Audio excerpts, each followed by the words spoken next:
And it is that time. It's Monday, April 22nd. I would like to go ahead and begin the call of order and our roll call. Mayor Shirley. Here. Commissioner Blanchard. Here. Commissioner Crawford. Here. Commissioner Hardy. Here. Commissioner Householder. Here.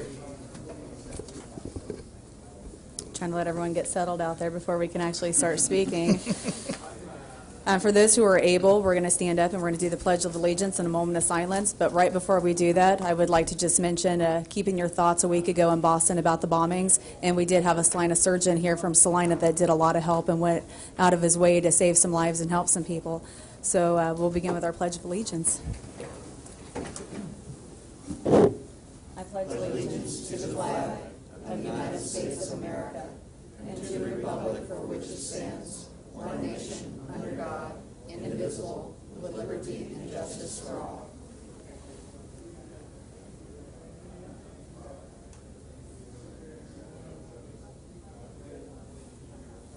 Okay.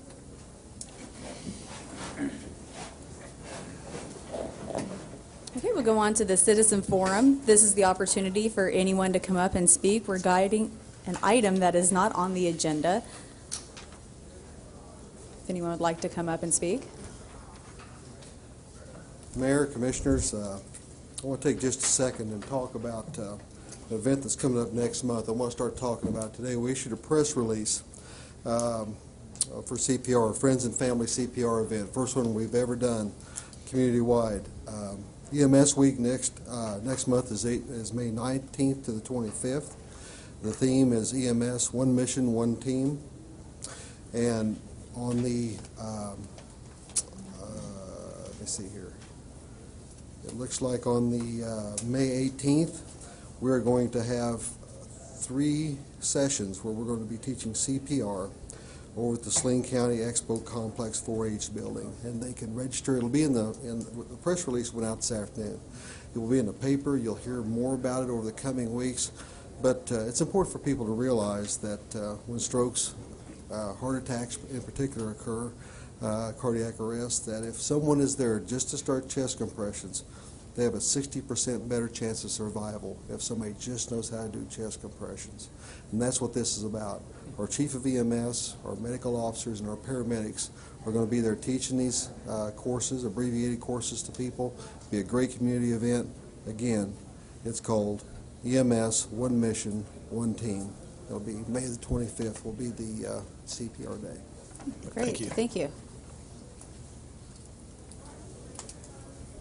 Would anyone else like to come up for Citizen Forum?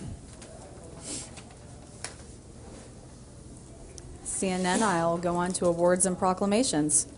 Item 4.1, the week of April 21st through the 27th, 2013, as National Volunteer Week in the City of Salina. Clay Thompson, Volunteer Connection Advisory Council Chairman, will read the proclamation.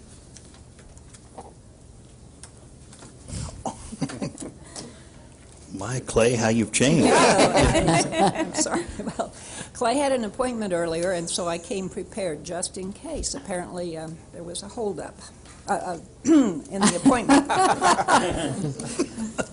Proclamation of the City of Salina, Kansas. Whereas experience teaches us that government by itself cannot meet all of our city's social and environmental needs, and whereas volunteers, both individually and in groups of all ages and sizes, can take action that creates positive change in our community, and whereas the giving of oneself in service empowers both the giver and the recipient, and whereas hundreds of volunteers connect with service opportunities in dozens of area community service agencies, governmental offices, education and health care facilities each year through the Volunteer Connection, and whereas volunteers are vital to our future as a caring and productive community, and whereas this week has been set aside nationally to recognize volunteers for their commitment to service and to celebrate their contributions, and whereas our city's volunteer force of untold thousands is a great treasure.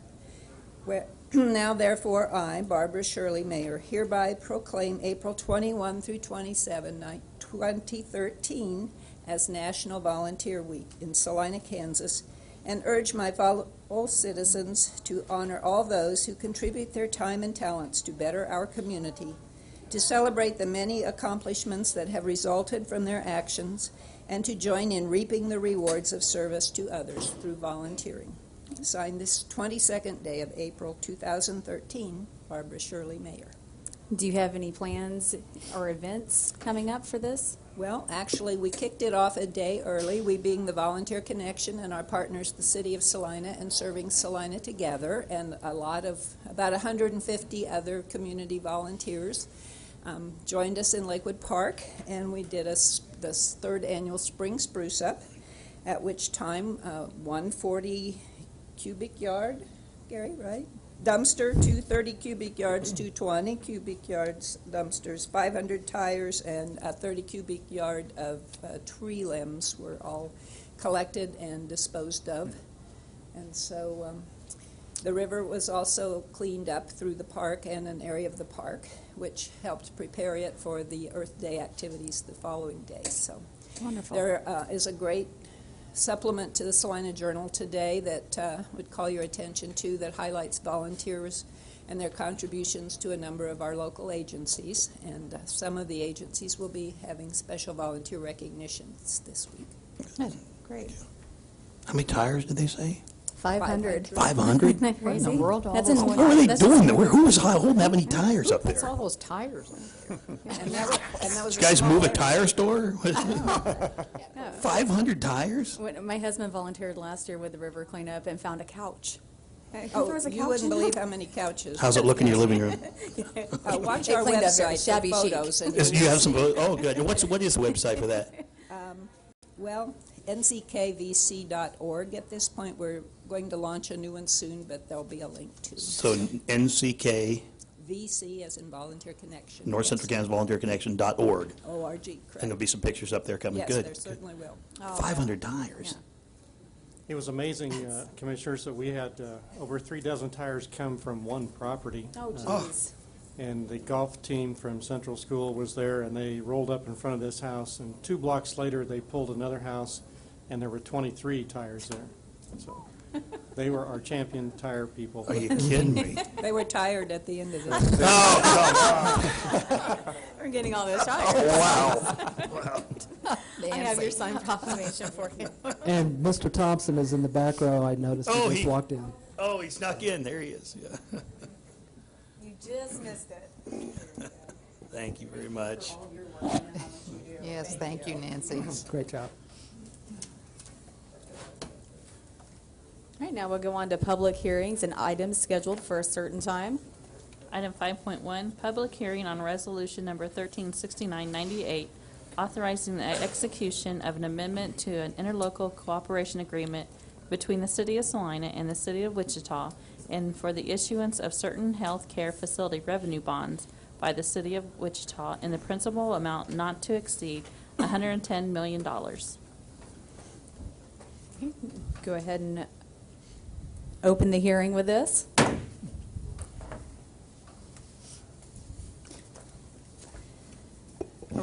Should I just go ahead and start right up here at the beginning? I'm willing to. You're doing it, okay. Yep. Yeah, I didn't know. I was waiting. Thank you, Mayor Shirley and Commissioners. As you may already be aware, the Kansas Interlocal Cooperation Act permits local governments to enter into agreements where they can make the most efficient use of their powers and cooperate as localities on different initiatives or agreements. And then additionally, state statute provides for municipal use of revenue bonds for purposes that may not be self-evident for a typical bond issue, that include paying all or part of the cost of purchasing, acquiring, constructing, reconstructing facilities that are related to agricultural, commercial, hospital, industrial, natural resources, recreational development, or manufacturing purposes. And I tell you all that background to lay the groundwork for the interlocal agreement that we are amending today. It was entered into in 1990 by the City of Salina, and at that point we were a participant in an agreement with the City of Wichita that authorized the City of Wichita to issue refunding of revenue bonds related to Presbyterian Manor projects in 8 communities with 12 bond issues totaling $39.8 million at the time. And so as a little bit of backdrop, the the current circumstance is that the City of Wichita has issued bonds by way of the Interlocal Cooperation Agreement Act and that Bond Issuance Act that I referenced to fund those projects.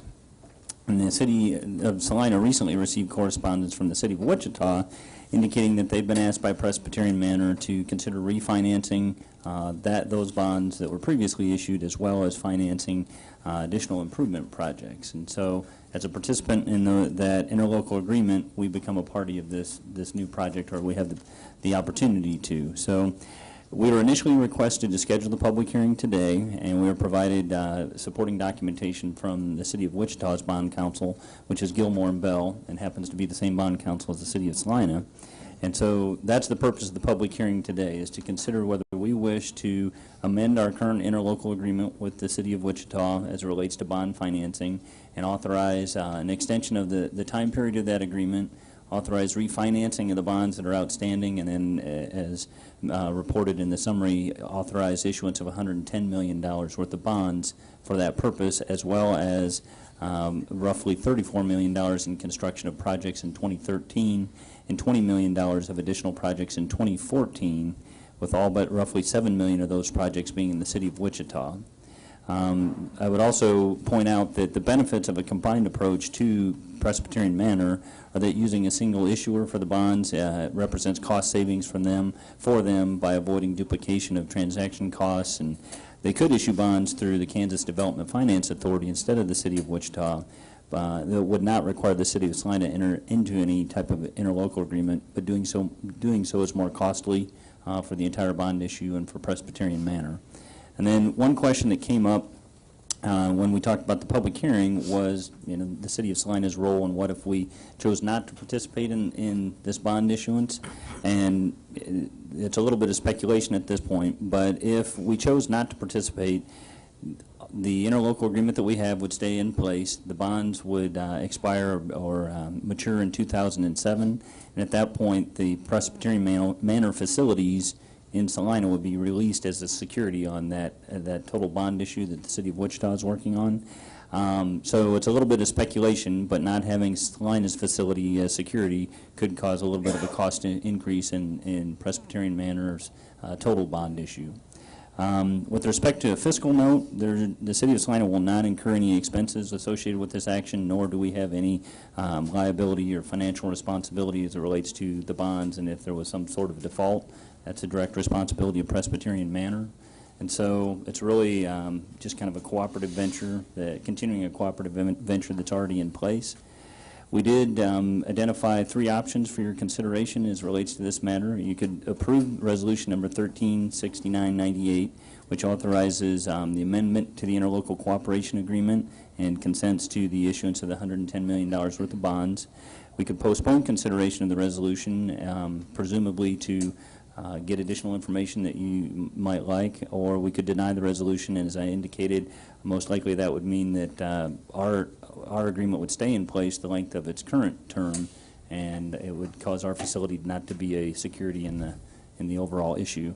I would also point out that there's 2 representatives here, one from Presbyterian Manor, which is Bill Taylor, the Executive Director, and one from Gilmore and Bell, the Bond Council, Bill Burns, and they might be able to speak to specifics better than I can. But from staff's perspective, since the time that we reported to you about the public hearing and now we've had an opportunity to speak with them, go through the details of the transaction, and our recommendation would be that we go ahead and adopt the resolution and consent to the amended interlocal agreement.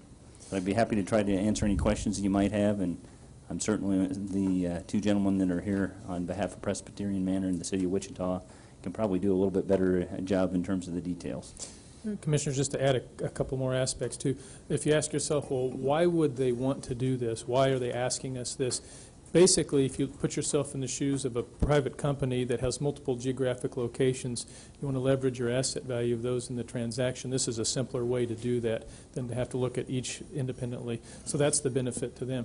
Now, we asked ourselves, well, a couple things. One is there any project benefit to the City of Salina in this? Indirectly, the answer is no, though historically Presbyterian Manor has been a very good neighbor, keeps their property very nice, and has invested in Salina.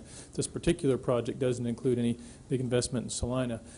So then we asked the next question, which is, well, does this provide some form of a tax benefit to them they wouldn't otherwise be entitled to?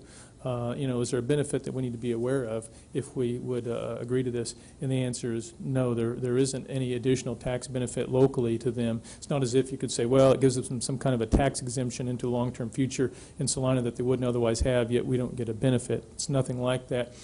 Based on how they are formed and the type of entity that they already have certain tax benefits, and this doesn't change it at all. So they're not able to leverage through us in any way. It really doesn't give them that benefit. So we really looked at it and said, from the city's perspective, it's a no harm, no foul continued partnership approach. And at some point, we know in the future they will continue to invest in Salina, even if it's not with this project.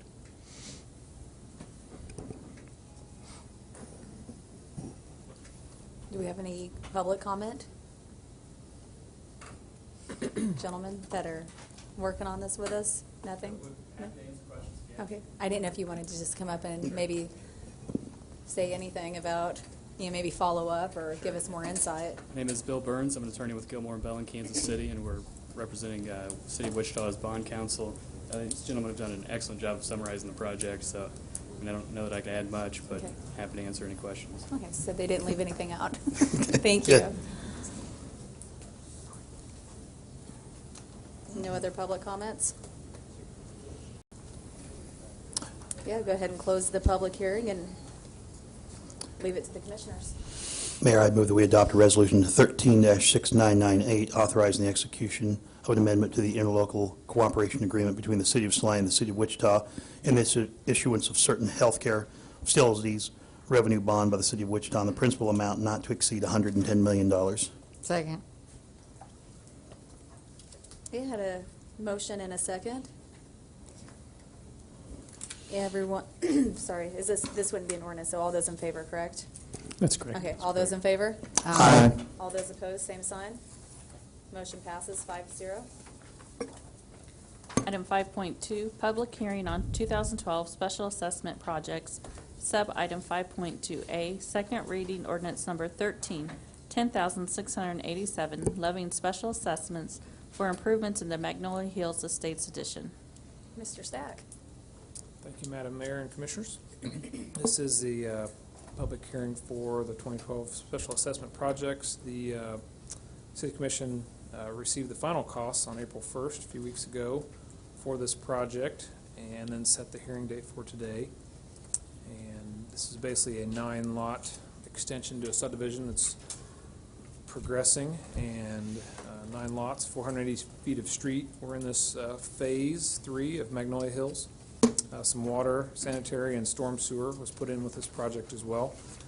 The public hearing is intended to receive input from interested parties if they have any questions about the costs. The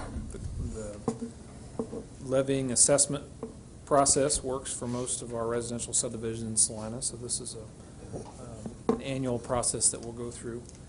And this was a small subdivision. However, we have quite a few that seem to be developing over the last few months, and the phase 4 of this subdivision will develop here shortly as well. So residential building seems to be steadily happening as we go. The public hearing today is today. We'd ask for you to pass that on second reading. Ordinance number 13-10687. And then that will set the course for bond sales and then paying off of the bonds over 15 years by the property owners. So if you have questions, I can entertain questions. Commissioners, if most of you are somewhat familiar with the special assessment process, if you have any specific questions about that tool and why it's used, feel free to ask, and we'd be happy to go in a little bit more depth just from a pure educational perspective. Question. Need to be refreshed here. Are the specials the responsibility of the developer until the lot is sold and developed? That's correct. So they're being paid all along the way, Correct. Regardless. Yeah, basically what happens is with the items that are included in the report to be funded, those public items, streets and utilities and so forth, the city issues the debt. The city then pays for those. That obligation to repay us back goes to the developer, and then as the developer with the subdivided lots sells off each lot, the new lot owners then take on for their lot that obligation until the debt's paid off. And it's a pretty real common tool in Kansas, not so much in other states, but it's in lieu of going to your private financial lender, to fund all of it, this is an option in Kansas. It's used quite often. If the lot's not sold, though, isn't there a 3-year kind of a grace period, though, that they're just they're not required to actually start paying the cost of specials immediately, though, are they? It's pretty soon. There's not a real grace period. I'm kind of taking you into a different area. If there's just a general property tax default issue, you get into a time frame similar to that. And I think, Greg, you're most familiar probably with the time frame and what it might be for the commencement of the payment of the specials. Yes, if it's helpful, Commissioner, the specials are due and payable once they are levied. There is a time period before those specials would go into the formal tax foreclosure process as a result of not having been paid.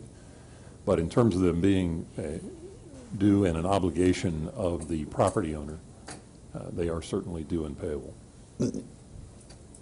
Mr. Stack, out of the $278,000 on this, what percentage or what, is that 100% of the cost, or is it through the special assessment, or did the developer put in some of their own? And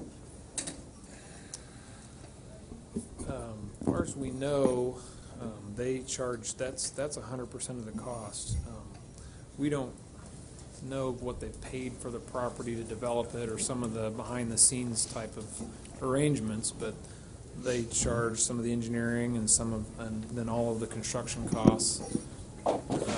This was an interesting project that the developer actually kind of acted as his own general, and so he tried to hire and sub out the work, so it was a little more unique than some of when the city actually runs the project. But we would think that this developer, and typically most of them, try to assess what they can, unless it gets to a point where they don't think they can sell the lot, and then they sometimes do put in some of their own money to, depending on the different subdivision. Is that fair, Mike? Yeah, the point that I was going to make is the only costs that are eligible to be financed with special assessment are public infrastructure, so electric utilities and some of their other expenses are not eligible for special assessment. I don't know in terms of a percentage, but this project is probably special assessing 100% of their eligible costs. Back to the question of default, one thing that may be noteworthy is there's also a financial security component that they have to post financial security as part of this project for the specific purpose of if they default early in the project, that security can be relied upon. It is released at the point that the project's been developed for, I believe, 5 years, or 35% of the building permits are issued. One other detail that may be more detailed than you would like, but in terms of the timing of paying specials, there are a couple of scenarios where special assessments can be deferred, one of those being an agricultural deferral if the property hasn't been platted and is agriculturally zoned and used. That's not the case in this particular situation. And another one is even more complicated. It's 12-6A-19, where it's development of infrastructure that benefits property outside the city limits. And at the point that they actually take benefit of that improvement, they're responsible for paying all their special assessments lump sum to catch them back up and then get on a payment similar to any other special assessment. another question I have on these special assessment is, and maybe not this one in particular, but what would be your estimation as to what percentage of real estate development, single-family development utilizes this special assessment? I think most of the ones since I've been here, there was a few prior to me. Is Wheeling Hills kind of the Darvin Dent? Did he not special assess some of the Greystone area? Is that one of the few where it wasn't special assessed? The one that occurs to me is Pallison and Meinhardt's project, and I believe Stan Byquist did a phase that was privately financed. Okay. But in terms of a percentage, boy, it'd be hard to speculate. Maybe a third, that maybe less. Okay. And then this motion today and what we're looking at to approve today would be pretty much one of the latter steps in the process, right. Suitability or whatever would have come maybe a few steps ago. Yeah, that was last May when we came. Typically, it starts with a feasibility and a petition process, and so at that time, that's when you have the chance to, discuss more of the feasibility and should we be doing it. But yes, this basically we've been down that road already at this point. Right, and during that step, you might look at, for instance, if the developer had looked at any sort of private financing options that they might have had and so on, that would be the time to address that. Right. Yeah, in fact, in addition to the feasibility study, we, as a city, consider and pass a resolution of advisability, and that's what that resolution is doing is saying it's advisable that we special assessment finance this project, and there is not specified criteria statutorily in terms of what is advisable and what isn't. So that's probably the step in the process where those kind of considerations would be made. Right. Commissioners, let me reach out a little bit. Based on some prior developments, and I think some of Commissioner Householder's policy discussion thoughts on the item and these questions, do you think it would be worthwhile for us to look at our study session schedule and schedule kind of both an educational primer and also go into implications of special assessments in the development process? I think so. Would that be helpful for everyone? Yeah, I think so. Yes. I kind of thought it might, so. And I think where Commissioner Blanchard's going is kind of where I am too, is that we're probably too far along in the way with several of these projects, as I mentioned before, to cut these guys off by any stretch of the imagination. But I think it's definitely worth us getting up to speed and just to see why we're, my complaint's already on record of some of the stuff. But I would definitely be in favor of that. Okay, we'll schedule that for you. We appreciate that. Very good. Thank you. Thank you.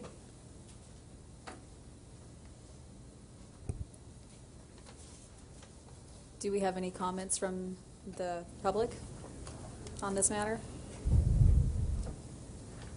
Seeing none, I will close the hearing and ask the commissioners for a motion.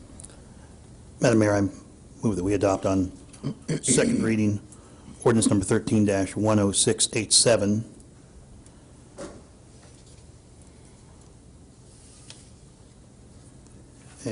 Second. You going to finish that? Yeah. Well, that's what I was wondering. We usually have a little more clearly written on the back. Your agenda. Yeah. I think you have it. I would second what he has. Yeah, given this is a second reading, the Yeah. motion's right on. Right. So we have a motion and a second to pass ordinance on this. All those in favor? Aye. Should be a per. This will be a Or roll this call. the- The roll This call. is the Yeah, roll call. the okay. second reading of an ordinance gets you to a roll call. Everyone forgive me, this is my first day up here, so, as the mayor, so next week I'll be dead on. All right. May we get a roll call, please? Commissioner Blanchard, Aye. Commissioner Crawford, Aye. Commissioner Hardy, Aye. Commissioner Householder, Aye. Mayor Shirley. Aye. Ordinance passed, 5-0. Now move on to consent agenda. Item 6.1, approve the minutes of April 15, 2013.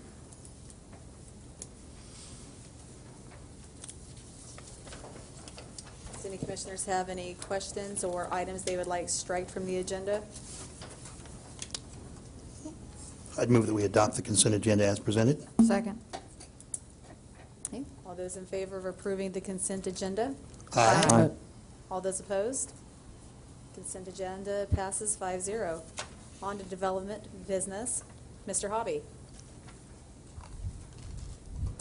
Item 7.1, consider amending the neighborhood revitalization program area by including the area within the city limits north of Otis Street. Madam Mayor and Commissioners, today we have presented for you a request by city staff and a couple private individuals and businesses in the north end of the Salina community to request that we extend our property area, the area included in our neighborhood revitalization program. Now, the neighborhood revitalization program was developed in Salina in 1996 after state statutes were completed in 1994.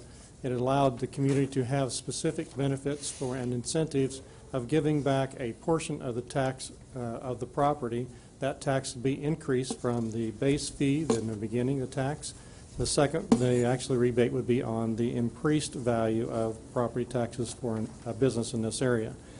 So we have been asked by business entities within the northern Salina area to include a new project area. And the area would be basically from the North Dyke area on North 9th Street, north of Otis and Euclid Streets, include all the area within the city limits. You'll notice that in your map you have an existing area. That area is what is presently within the city limits. In 2009, we added the area to the western portion of the city, west of basically 9th Street. And this year we are asking the same thing, to include an area to the north of the existing area. You'll also notice that this plan runs on a 4-year cycle, and in 2013 this cycle will be up for review again. This plan is being requested to extend this area prior to the end of our 2013 plan, at which time, if you request today, is for that area to be included, the north area to be included. And by the end of the year, this year, 2013, we'll be back to talk to you in a study session to approve either continuance of the plan, modifications of the plan, or discontinuance of the plan at that time. But those individual properties that are involved in the plan will continue on for a period up to 10 years for tax rebates. The rebate is paid upon taxes. Once the entity has paid the taxes for the year, they request and show proof that they have paid that tax, and the increased value of those taxes are then rebated back to them on a flat rate basis now according to this plan. So the rate is based on the first year taxes, and it is a flat rate or the same rate for the continuing of the 10-year program. Depending on whether it's a new or remodeled project, one would be a 75% rebate, the other would be a 50% rebate, and it's based on a 5-year cycle. So this plan today would be to request from you to add a new area to our 2009-2013 Neighborhood Revitalization Plan, at which time we'll finalize the plan area and go to the other entities that are in the city that receive taxes from this community, from this area, and request that their approval, that they would approve us to move forward with a new revitalization area. At that point, we'd bring it back to you with their approval, asking for a public hearing, get public input, as well as asking to extend the plan for 2013 until the end of the year, and then we'll move forward with another plan. But this is nothing more than an extension of the area. It's not an extension or changes of any of the plan documents, the tax rebate values, or anything of that nature. So we'd ask for you to consider the extension of the plan, to move forward with city staff, to move forward with an extension of a plan for this revitalization area. I'd be more than glad to stand for any questions. Any questions from the commission? I have a question. On the extension of the area, is this something that you had been looking at for quite a while, or is this in a response to any sort of specific properties? We have had a request from a private business to look at this area to be incorporated into the neighborhood revitalization area.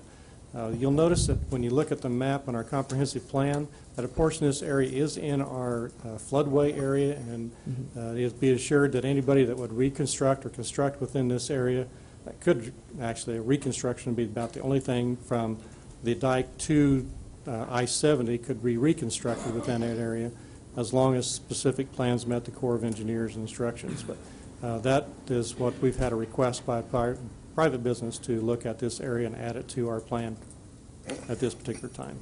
I would also note that our comprehensive plan encourages to incentivize redevelopment and investment in what's kind of described, what is described as the area of change, and so a majority of the area that we're talking about is at least in need of incentivization to Right. So facilitate redevelopment. We're expanding the area of change.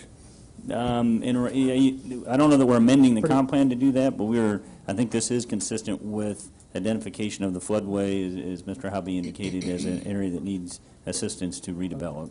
And I agree with that from the flood control levee or the existing revitalization area map up to I-70. Do we not currently have the ability to identify particular properties outside of that area and apply this tool to? As long as the area is within the city limits of the city of Salina, we'd be eligible to put them in the revitalization plan. those areas outside the city would have to be incorporated into the city, and then the plan would have to be extended to that area at that time. So it only incorporates those properties that are within the city limits of the city. Okay, because the only concern I have of the areas north of I-70 is that that's a pretty healthy area as far as economic development and so on. And with the exception of maybe a few properties, not a whole lot of redevelopment opportunities, but a lot of maybe greenfield development. I'm just worried that by putting it all in one lump that we might be encouraging more greenfield development versus your traditional redevelopment. With this plan, we cannot segregate out greenfield development compared to revitalization or infill.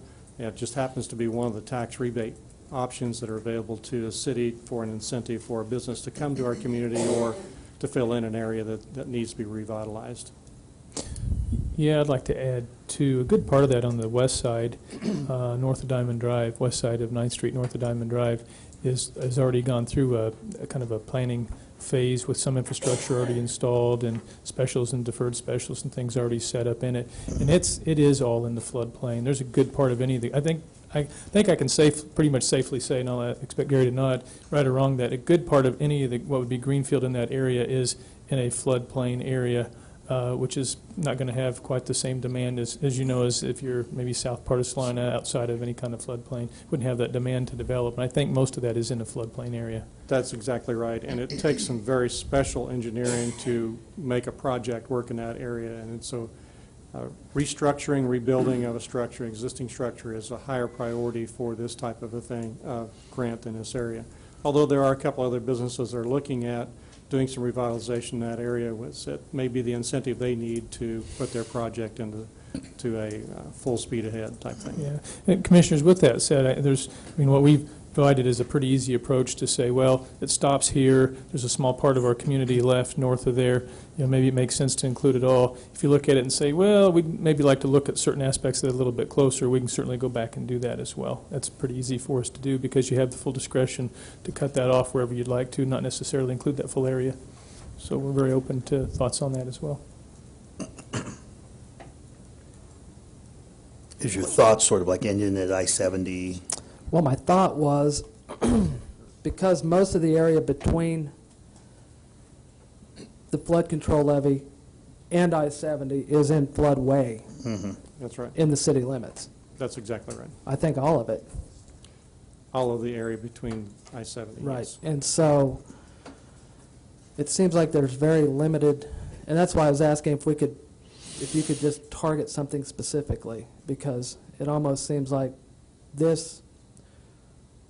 I guess I'm asking, are there projects that want to take place in north of that way that would utilize this immediately, or? Well, I'll try to answer that a little bit. If you wanted to target areas specifically to be in the neighborhood revitalization area or not, that could be done by changing the district boundaries as they're proposed today. We could change those to reflect a different area. And so I think as you look north of I-70, there is some stable development there, and there are some areas not necessarily on the 9th Street corridor, but in the outlying areas that might still merit consideration of being in the NRA. But as the city manager indicated, if there was an interest in looking at that in greater detail, we could overlay the floodway and the floodplain and look at some of the other development factors. And what I think you might end up doing is taking a couple of quadrants of that I-70 interchange and identifying them as stable enough that they don't merit the neighborhood revitalization area, and the map would look a little different.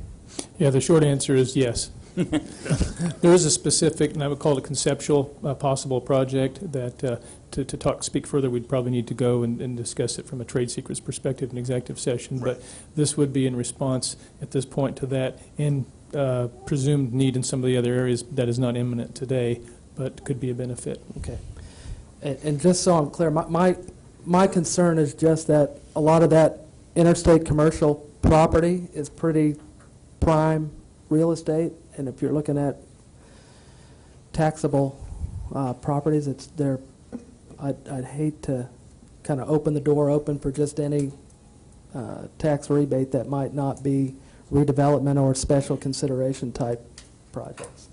And that is the beauty of extending a plan or a map area, that you have the prerogative of saying, we only want to go to Interstate 70 as an example, and those that are presently developed areas be the only areas included. Those areas outside of that, which would be in the floodway, would not be included in that specific plan area. You can be real specific about the properties on the east and the west side of interchange of Interstate 70, if you wish to do that. When I see the name neighborhood revitalization, that doesn't ring true with the development that we were talking about, especially north of 70. So I had a question about that, but I was also going to ask, how successful has that core area been in terms of revitalization? I'll go back to your first question when it talks about neighborhoods. And initial legislation was discussed in 92 or 93, something like that, with the state legislature to do only neighborhoods of residential areas, and it was opened up to do commercial and residential areas. So they first pinned the word neighborhood as a group of an area of the community, or a neighborhood, like we would use North Salina as a neighborhood. It may include 1,500 homes, and it may include 600 businesses, but they included neighborhood as an all-encompassing of an area of a community. And that's where the area of the neighborhood revitalization plan came into effect. Has there been some redevelopment in that area? Yes, there has been in the North Salina area. Along the Interstate 70, along Diamond Drive, there's been some motel renovations, a new motel. Several new businesses have gone in there. We have one business that's submitted a building permit here in the last few weeks along Diamond Drive. So yes, it has been seen an influx of redevelopment within the community.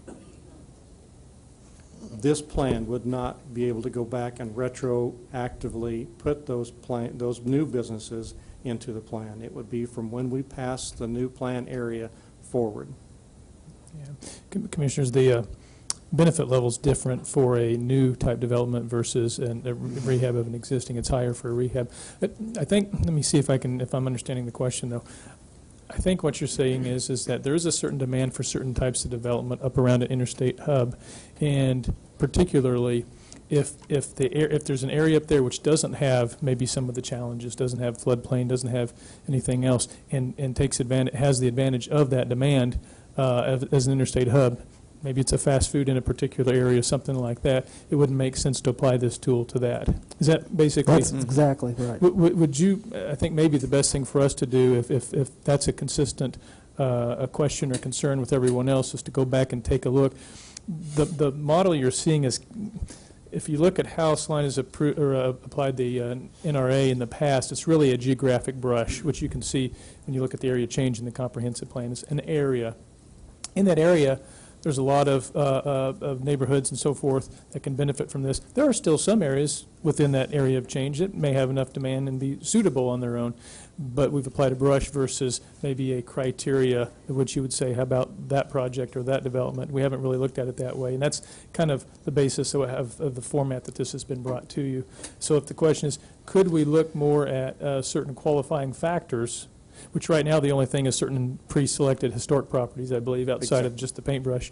But could we look at certain qualifying factors for which we would use as a filter that would make some, especially in this area, that would make more sense? I think the answer is we could sure sit down and talk through that and see if we think we could create a system that would meet that need and would be fairly easy to understand, interpret, and administer. Would you like us to take a look at that approach? Speaking for myself, only I do, yeah. Other thoughts? Would this prohibit the execution of the program? I'm sorry? Would this delay the execution of your program?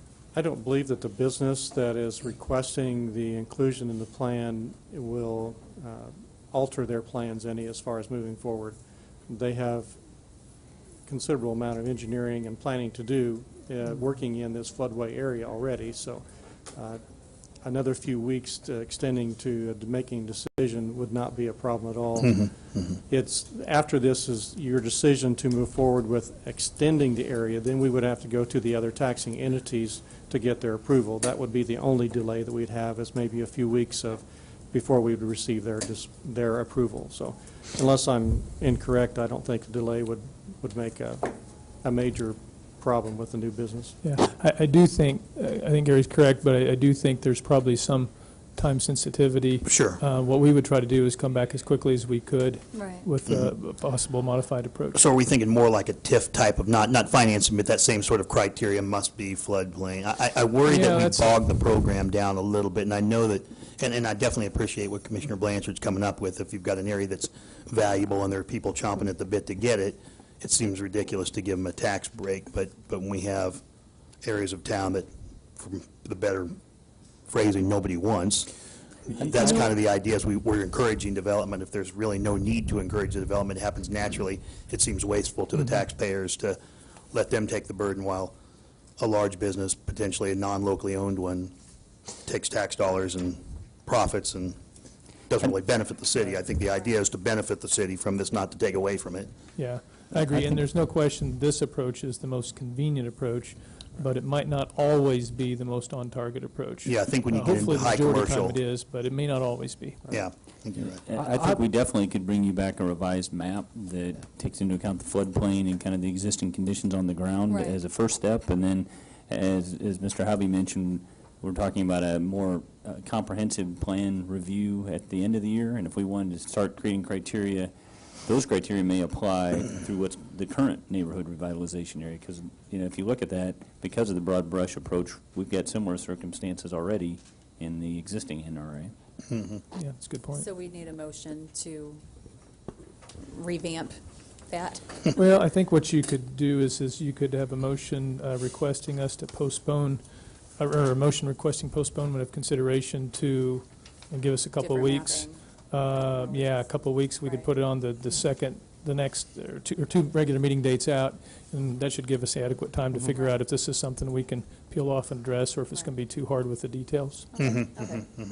And that won't impact your pending project that, No, I don't believe it's going to delay them far enough along to worry about it. Okay. Any comments from the public on this matter? Seeing none, I bring it back to the commission. well, I make a motion that we postpone this for 2 weeks and set the date of, what would 2 weeks be? May 4th, May 4th, right? to hear the amendments that staff would have. The 6th, May sorry. Sixth, May May 6th. To hear and see the amendments made to this application. Do you need the number for this? You could possibly say to just consider a different approach to applying this in the requested geographic area. That'd be good enough to get us going. Okay, I would make a motion that we postpone this till May 6th to hear geographic change to the outline of the proposed amendment to the neighborhood revitalization program area. I second that. Had a motion and a second. All those in favor? Aye. All opposed, same sign. Seeing none, that motion passes 5-0 to bring this back on May the 6th with a modified version. Let's see. On to administration. Item 8.1, second reading ordinance number 13, 10,688, amending the Salina Code by recodifying Chapter 30.5 under Chapter 17, Article 3. Ordinance number 13-10688 was passed on first reading on April 15th, 2013. Since that time, no comments have been received. Is there any comments from the public on this particular one? Anyone from the commission? Seeing none, I bring it back to the commission. I move we approve on second reading ordinance number 13-10688, amending the Salina Code by recodifying Chapter 30.5 under Chapter 17, Article 3. Second? All right, we had a motion and a second. Could I get a roll call, please? Commissioner Blanchard. Aye. Commissioner Crawford. Aye. Commissioner Hardy. Aye. Commissioner Householder. Aye. Mayor Shirley. Aye. Passes 5-0. Item 8.2, resolution number 136999, authorizing the city manager to instruct binding of coverage for excess workers' compensation insurance with Midwest Employers Casualty Company. Thank you, Mayor and Commissioners. The City of Salina provides workers' compensation benefits for all of our employees as required by the state of Kansas. The state permits us, do I need to adjust? Try this again. Better? Yeah. I could hear you. Okay. The state permits us to carry on this type of self-funded self-funded program, and so in a sense they do require that we have this excess coverage that we purchase from a carrier when it's available. In order for us to be able to pay those premiums or to even know what they are, we work with our third-party administrator, and what they do is they go out and solicit quotes or bids on our behalf and then come back to us. We do go through a lengthy application process, provide a lot of information in addition to the like demographics, the makeup of our employees, how many payroll information, as well as the types of duties that they have, and then also claims information. And then after that process is completed, they bring back those quotes to us. And currently we are at $350,000 for our specific retention, which is also referred to in my document as self-insured retention. In a sense, this is like a very high deductible in comparing to the types of insurance that you may be more familiar with. We have been working, again, currently with a $350,000 specific retention, and we are currently covered by Midwest Employers Casualty Company. We've been satisfied with them. They've provided some other services to us, and those are listed throughout. CCMSI, which is our third-party administrator, again, was responsible for getting the bids. And this year, unfortunately, only Midwest Employers Casualty Company, or MECC, and one other, New York Marine and General, provided quotes for us. And those bids are outlined in the document. We do not have the ability to stay where we are currently at $350,000. They bumped us up to $400,000. With that also is an increase of a premium, which is unfortunate that at least it didn't, if we have to move up, ideally we would like to stay the same, but that didn't happen. So we are going to be paying more for additional risk as well. In addition to the third-party administrator and then MECC, I also mentioned Bob Charlesworth of Charlesworth and Associates, and he is an independent consultant. What Bob did was take a look at our information as we have him do. We ran the quotes by him. He was able to review those quotes and take a look to see what's going on with our program, as well as comparing to some of his other clients. I didn't include a bunch of his client information, as he asked that not be public record at this time, Right. But he did give me a sense that we are not alone. The trend is everyone's getting bumped to a higher specific retention level, and the rates are going up. And he gave some insight as far as why that's happening. Unfortunately, excess coverage, that market is becoming less and less palatable for companies, and those that are staying in it are going for the very large companies, not so much groups our size. He also noted, based on not just his opinion, but some research in the industry, insurers are stating they're looking at the type of opioid medications, highly addictive, but a lot of those are being prescribed now for different injuries. Federal Medicare set-aside demands, cost inflation of just medical care in general. We are dealing with an aging workforce, as well as obesity, and then other problems. So claims are just becoming more severe, and again, that's why fewer insurers are wanting to be in that specific market. Right. We also, in addition, we have to include caveats in the policy for concentration of risk, such as how many employees we have in a certain location at any given time, which is otherwise referred to as risk concentration, as well as how many people in those higher risk categories. And then we have to carry a little bit potential terrorism exposure, unfortunately.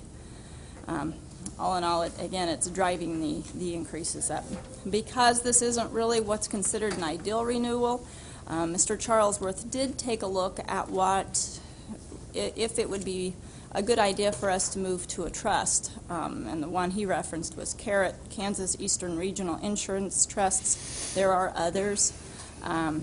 He took a look at that and said, your claims just aren't to that level that you would just be justifiable in making that move. It would probably not even be a break-even type scenario for us to do that unless we are experiencing about $200,000 per year more on claims, which all in all is a good thing for us that our claims aren't high.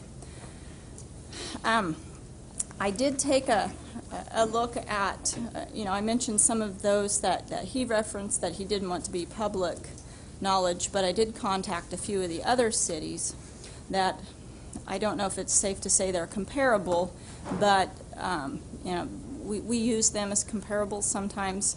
Again, things vary because they might not have law enforcement or as public safety as part of their city. That may go to the county. So it's never apples to apples, but I did want to find out what was going on with them, and they really were experiencing similar trends, but even worse off. Manhattan, Garden City, Hutchinson, they were all at least at the 400, if not bumped to a 500 SIR. One of them realized when they were going to be bumped to the 500 that they'd opted to become part of a trust. They realized that they didn't have the funds to offset the risk, and their rates were also, in addition to the higher specific retention, their rates were going up too. One was able to stay at a $400,000, but compared to where their premiums were at the year prior, they took about a 38% increase. So again, we realize it's not the best case scenario, but I guess at this time we're fortunate it's not worse. I am concerned on what the next couple of years might bring. If we see the trend already is to bump up, and we may have to become more serious as far as what options we have to offset how much we're spending.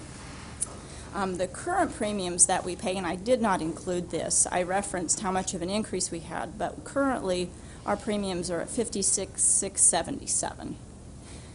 And we state the premiums. That's not exact. That's based on the payroll that they have at the time we do the renewal. In the event they're fluctuated from that, what they do is they have an auditor come out, and I work with them for a few hours, and it's a true-up. If the ratios, the formulas applied to our premiums are more than that, then we might have to pay a little bit more. If it was overestimated, then they true up and give us a refund. So even though we say that dollar amount, it should be close to that, but it might not be exact after we go through the year. But that's what they base it on, our payroll dollars and our classification codes with our employees.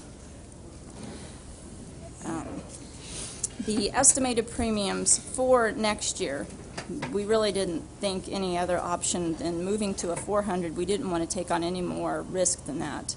We didn't think anything else was viable. So the estimated premiums would be $65,521, paid out of the Workers' Compensation Reserve Fund, 15% increase.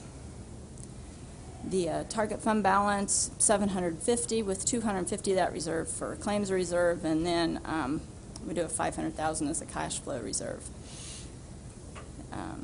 We do believe that at this time the excess workers' compensation insurance provides us a reasonable approach to insuring our employees, and it's an offset of the financial risk. So At this time, I guess, to bring back the alternatives, we would recommend $400,000 specific retention level renewal with Midwest Employers Casualty Company. The other alternatives are to move to a $450,000 at a slightly lower premium, to move to a $500,000 at yet slightly lower, or to change the type of coverage to have a carve-out for public safety, which would be about the same in premium that we have now, but to take on $250,000 risk for the public safety.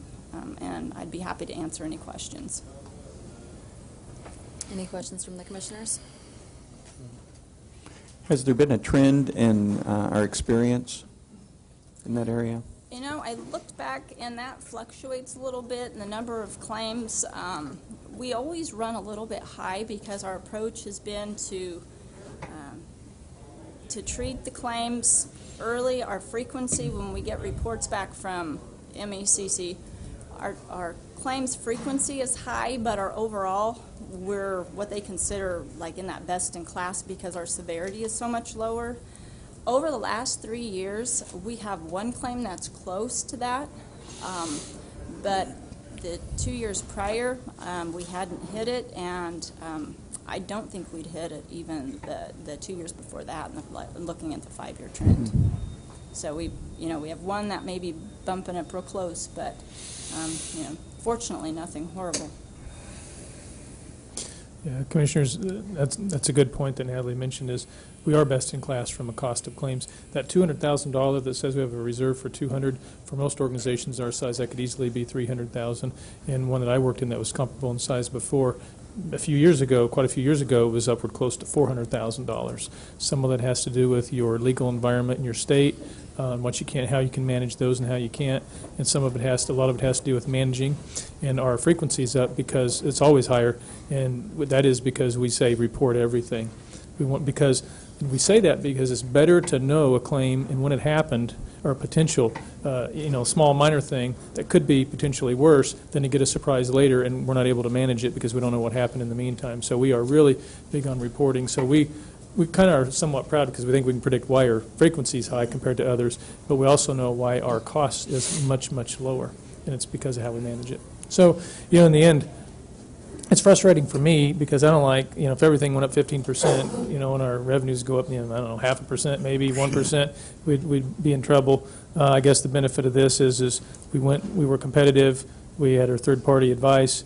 We know it's a good company. They were still really the most competitive in the end, and in the end it's $8,000, which is better than $80,000 or $100,000 or $500,000. But so we think we're at the best position we can be in, given how we manage it, what we have in the companies that we were asking to solicit or provide proposals. So we don't feel the risk. I mean, since my thoughts are, since we haven't had as many high claims, is it worth the risk to carry the higher retention? I mean. Well, the other danger is once we're moved up to those levels, we're not going to get quotes to come back down. Right. Do they ever come down? You say fluctuate, but I'm not. They go up 15, they come down half. And I'm not talking about the rate. I mean, as far as let's say we would want to move to a $500,000. Our concern is we move to that $500,000, and our year isn't as good as what we've had in the past. We're not going to get a carrier to quote us at 400. The 400 rate again. Okay. Okay. Yep. Good. Once they bump us, we can't come back down. Yeah. You should open up an insurance business. That's what we need to do. The City of Salina Casualty and Loss. Yeah. Any other questions from the commissioners for staff? Yeah, that's good. I'm going to be shocked if there's nobody here from the public to comment on this. Thank you, Natalie. Thank you. Is there any public comment on this matter? Oh. No? All right. I bring it back to the commission. Madam Mayor, I move we adopt Resolution 13-6999, authorizing the city manager to instruct binding of coverage for excess workers' compensation insurance. I'll add the numbers in here just so we've got them. With option 1, $400,000 specific retention with an estimated annual premium of $65,521. Second. Okay, had a motion and a second. All those in favor? Aye. All opposed, same sign. Motion carries 5-0. Item 8.3, consider modifications to Phase 1 of the Fire Station Number 1 remodeling project, including architectural service fee adjustments. You can say that. Oh, boy. Mayor, Commissioner, I'm Larry Mulliken, the fire chief, and for the benefit of the new commissioners on board, this project started last year in earnest. After several years of design work and background work, we actually started about September, I think. Started in earnest. But this fire station is 50 years old, and the idea from the very beginning is to do a major remodel, reconstruction of this building that will last another 40, 50 years, whatever you want to do, because honestly, the plumbing systems were gone in it, suffered from major electrical issues.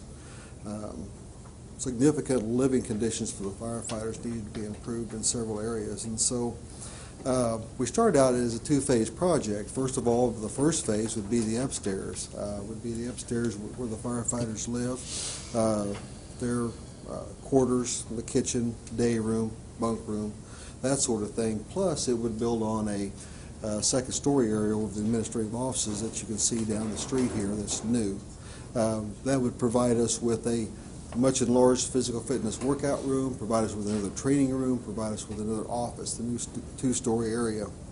As we got into the remodel, which would move the bunk room from the front of the station to the back and kind of switch sides of the station,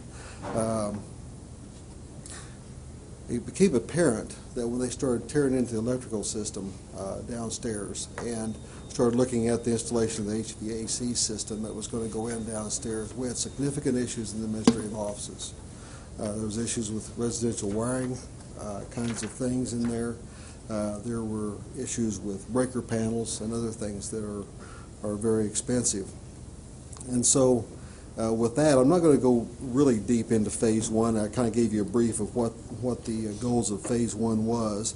But we found out midway through that it would be easier to refer to this project as Phase 1A is the original second story, 1B is the office area, and Phase 2 would be the west bays that we would build onto this building. Because originally it was split. The offices were going to go into Phase 2, and now we were asking or looking at the possibility of bringing them into Phase 1. Several reasons for that. Number one, it would speed up the process. Instead of having a lag time between the first and second phase, it would speed the administrative offices up. And as you may know, the fire administration is relocated over on Johnstown. We're all over, several blocks over, and have been there since they started tearing things apart. So it would get us back in the building quicker. Second of all, the idea that we would go back and fix this wiring that was bad in the old section, we could sidestep that cost by moving the second phase up. And the third thing is that it would just make things flow better. We could have a contractor move from one project right into the next, because they seem to be related right there on the east end of the building, and not have any large amount of downtime. You awarded the contract to Cheney Construction for Phase 1 for $1,606,000 and some change, $406 or so. And so Phase 1 got underway. As we got into, like I say, into 1B, it's really important. I want to stop for just a second and talk about this phasing. It's really important for you to realize that we can stop. We can stop and with Phase 1 and just stop right here and bid the second phase, 1B and Phase 2 separately like we originally intended. But it seemed like, in looking at that, we might be out of the building longer, another 4 months possibly in that process.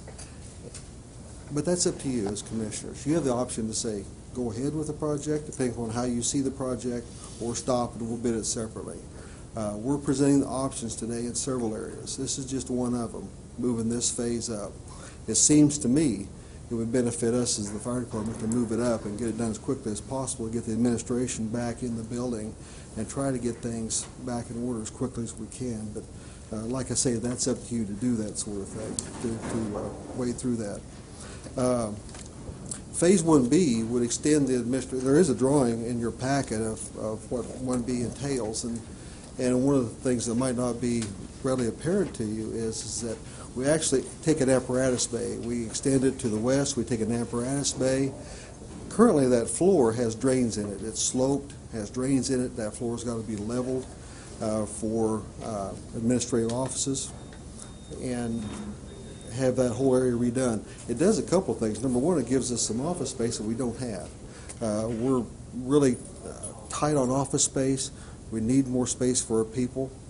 We had terrible restrooms. If you've ever been in Station 1, we did not have good restrooms for people, for the public. We get people through there all the time that are really proud to see that building, to see the equipment and firefighters, but we really had some bathrooms that needed updating, and that was important. One of the things that I've always wanted in a fire station is a baby change station. You'd be surprised the number of women come in with small kids that have no place to change their child, and while they're there at the station. And this kind of a remodel in 1B, in the front of that, where you see the reception area on that drawing, one of the items in that front restroom is a baby change station. You know, sounds fairly simple. All those kinds of things cost, and this is an expensive project. This building is solid concrete.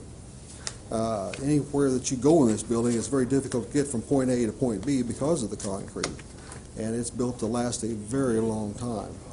So as 1B started gaining ground and we looked at extending the offices into the bays, converting apparatus space, extending the reception area out, you know, we have a little overhang there in front of the station there.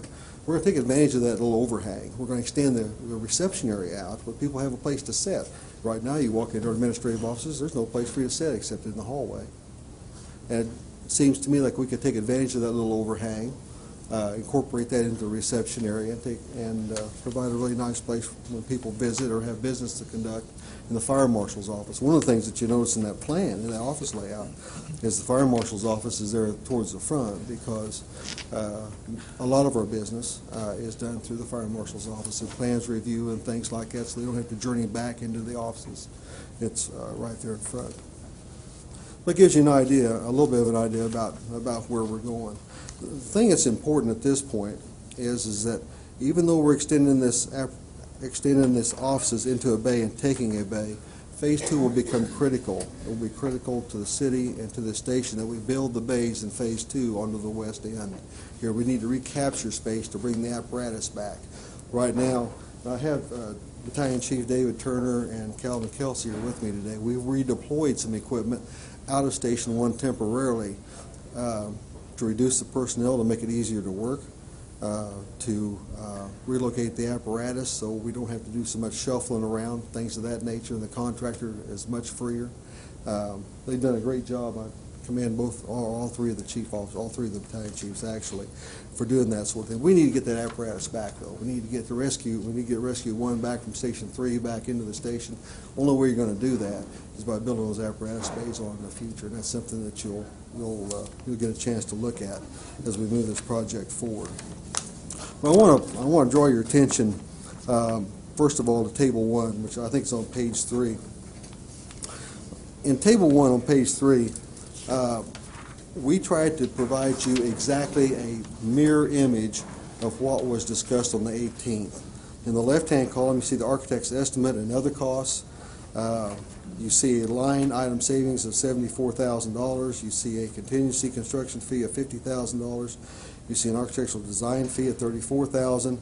That was Don Mars's projected estimate, $503,000 for that Phase 1B. Since then, his work with Cheney came back with a cost from Cheney at $398,843. You still have the $50,000 contingency fee, you have a $34,000 design fee, and you have a 90-day extension contract administration of $9,000, bringing up a grand total of $491,843. Now, the $9,000, the 90-day extended contract administration, may not all be used. It just depends on how long it takes to get the construction work done. That's an estimate of what it's going to take to do the job. I want to switch just a second and go back to the 18th meeting, because the next paragraph is very important under that table. There is an additional item involving $12,000 in additional contract administration for the additional construction time required to complete Phase 1. That is included on this agenda item. We're going to talk about that when we get down to the action recommendations. But when we were here the 18th, Don had brought that up, that when they approved all the add alternates, it also added time to the contract administration, which was never added into the original contract, I believe. He can correct me if I'm wrong with that, but that's kind of a housekeeping kind of a thing that you asked for us to bring back to you when you knew that we would come back with design plans for 1B construction. And so that's contained in this agenda item. When you flip over to Table 2, it starts to put the project in total amounts. It looks at the status on the left-hand side of under construction with commission approval, what was originally approved, where it's been revised to, and the change of the $12,000 in the top column for the additional contract administration from the 18th. In the original column, you see the $290,000 that was originally estimated to be. The revised, the $491,834 is from Table 1, which is the negotiated bid price, and the change of $201,000 over the estimation originally.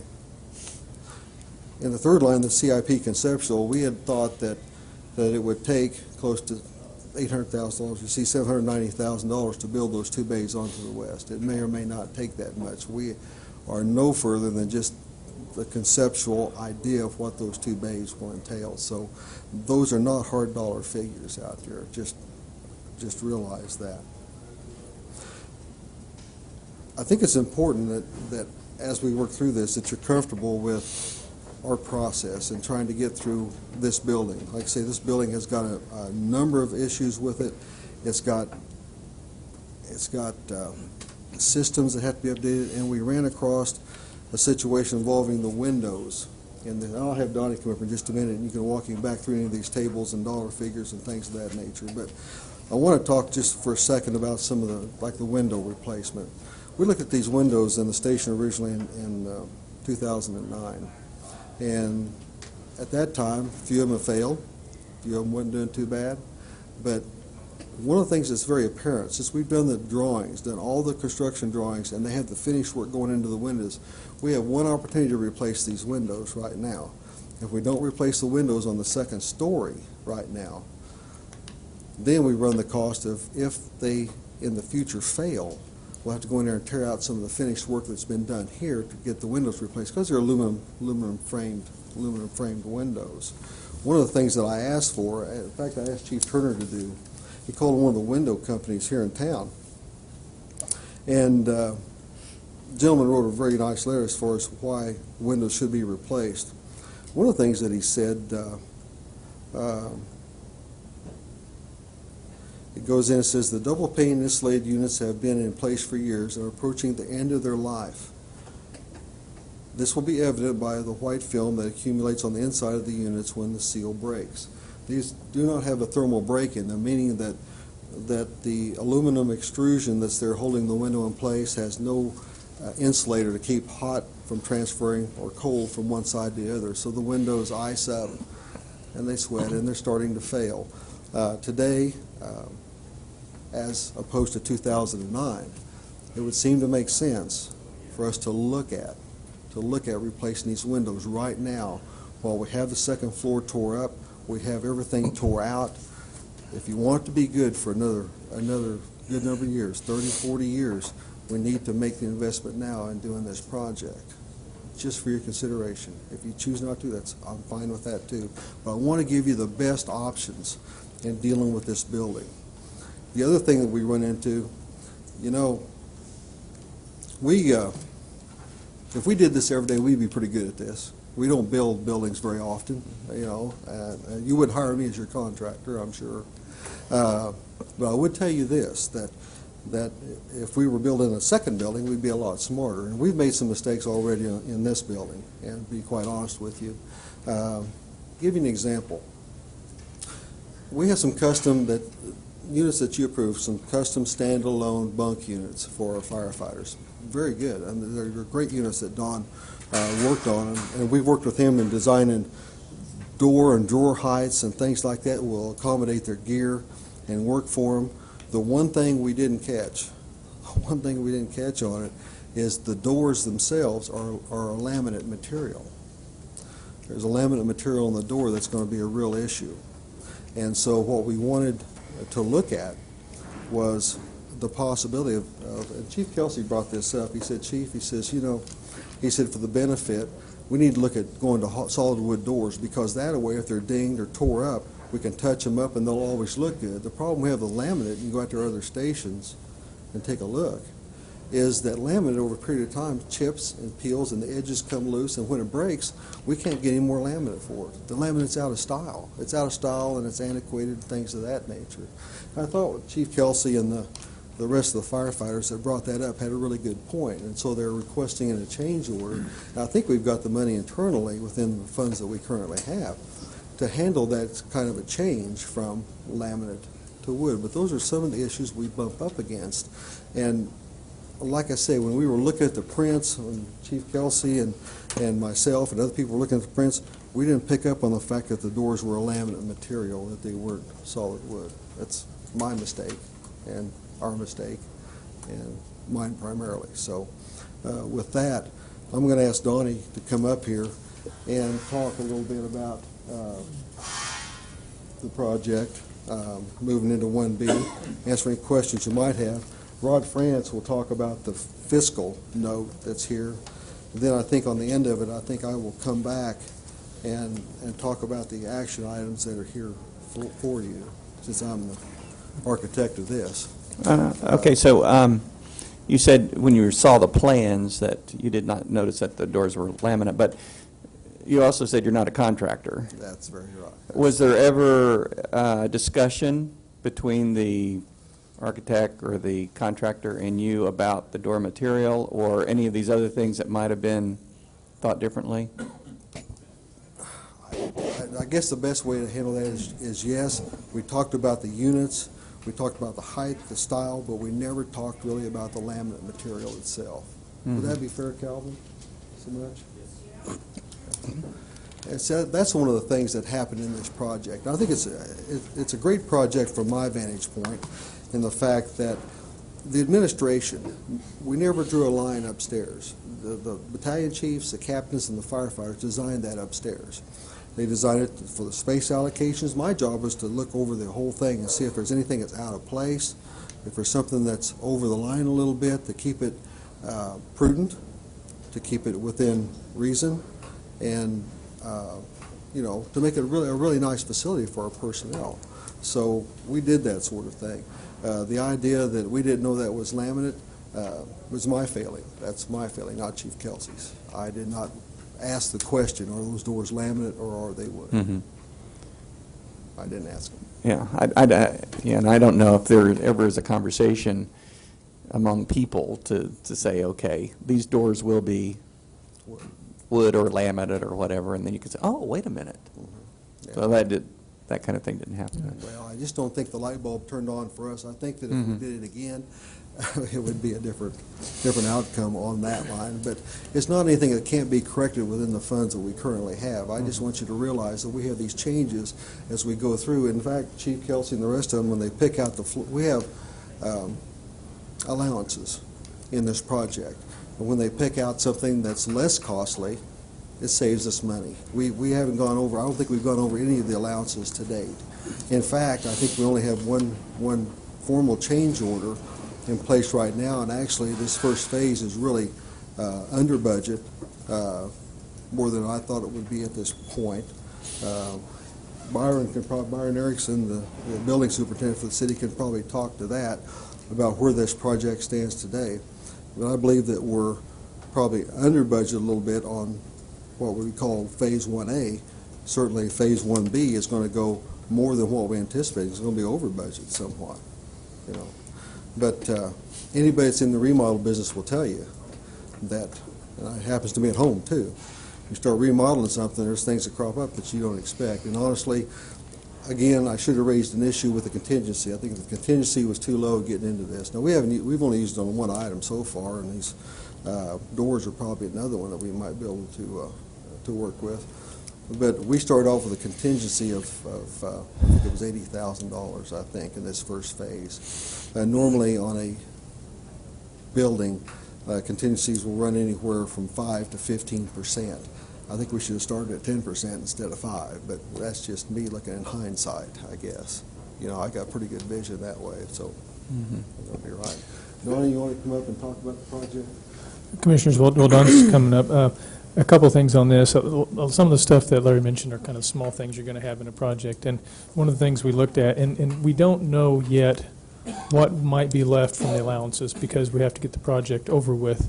We believe that aside from the impact of that office area that we spent all the time on last time, aside from that, we're talking about windows and the little cabinetry and some of those things that you're just going to miss or come back to later, that just those items, if we weren't dealing with that larger office area, that $180,000 to $200,000 area that was talked about last time, everything else will fit probably within the allowances and the contingency. That's where we believe we're going to end up when we get the credits back from those allowances, assuming that the path on those is where we expect it to be. And since everything's been uncovered now, it's a little bit easier to determine where that path is. So we have a little bit of confidence that there's a little something positive on the table, which is all the small stuff really should be covered within the original amount. The big impact overall is going to be still that office area that was discussed in some detail last time. With that, I'd go ahead and turn it over to Don.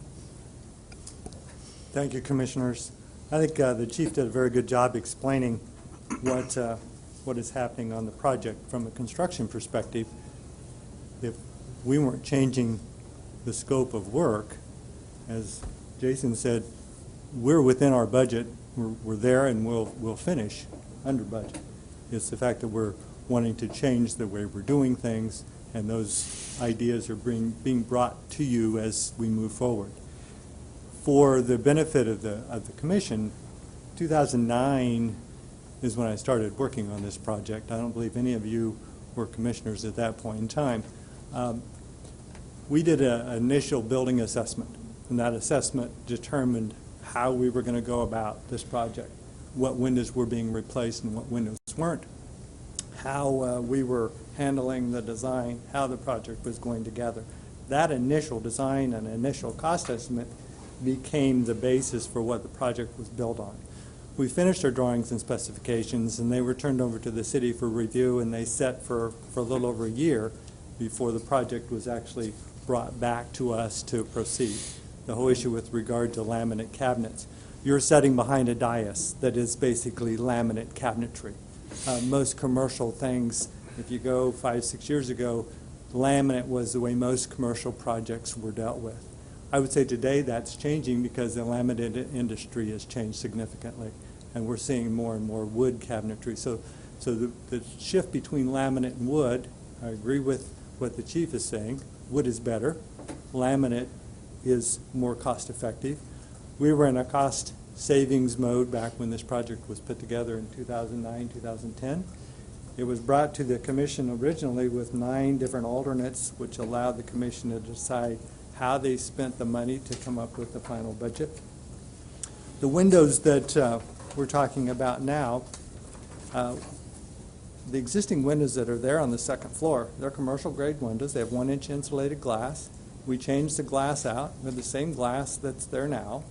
So we're not changing that issue. The issue is that we're building new walls around those windows, so this is the last chance to change the windows if we're going to change them out. So this $34,000 that you're looking at, it basically is addressing 25 different window openings.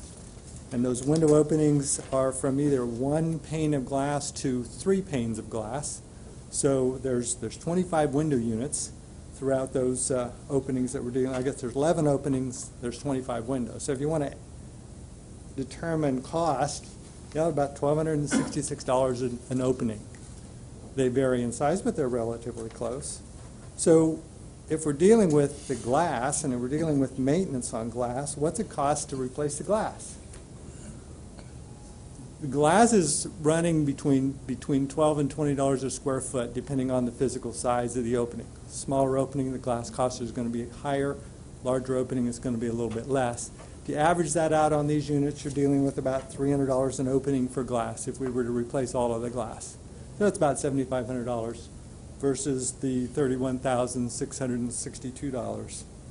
The only difference in the framing material is that the framing that's there now is a non-thermally broken frame, which means the aluminum section is the same aluminum all the way through the window unit. So there can be some conductivity between cold and hot. Where a thermally broken frame, it's not broken from the standpoint that it needs to be fixed. It's broken from the standpoint it's separated. The two aluminum sections are separated with a material that's like a plastic material that keeps the conductivity from changing. So how do you justify replacing the windows? Well, you can either do it from a condition standpoint. What is the condition of those windows? For instance, in the office area, the condition was such in the report that they need to be replaced because they were a residential style window that didn't function, didn't operate. These windows were assessed as being maintainable, meaning you could maintain them by replacing glass.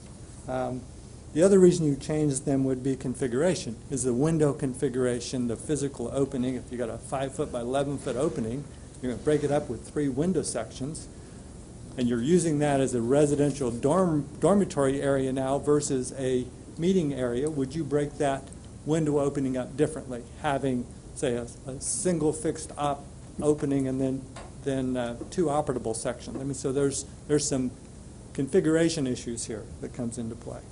So the whole window issue, when we deal with a project like this, and we have weekly progress meetings, we sit down and we go through exactly what's going to happen the next week as we go through the project. Okay, this is what's next. And we go through and we discuss how it's going to be built and what are the options. Is that what you want? And there's a lot of times when, well, why would we want to do it that way? Well, that's how we had it designed in 2009. Now we're in 2013. Things change. So we bring that forward, and there's a lot of things that we have dealt with on this project to make them work for the current fire department that are slightly different than what's shown on the drawings. No cost to you, no cost to the citizens of Salina. It's just doing the project the right way. And so a lot of these things come into play as we move forward. So moving the office area into phase 1 versus phase 2, I think the numbers that you have here played out very well. I think the cost that we've gotten back from Cheney Construction is a very competitive number, and I think it's worthwhile for you to consider that and allowing that to move forward on the project. So that's, in summary, I won't go into any more detail, but happy to answer any questions. The Chief finished with what his presentation for you. I got a few questions, if you don't mind. I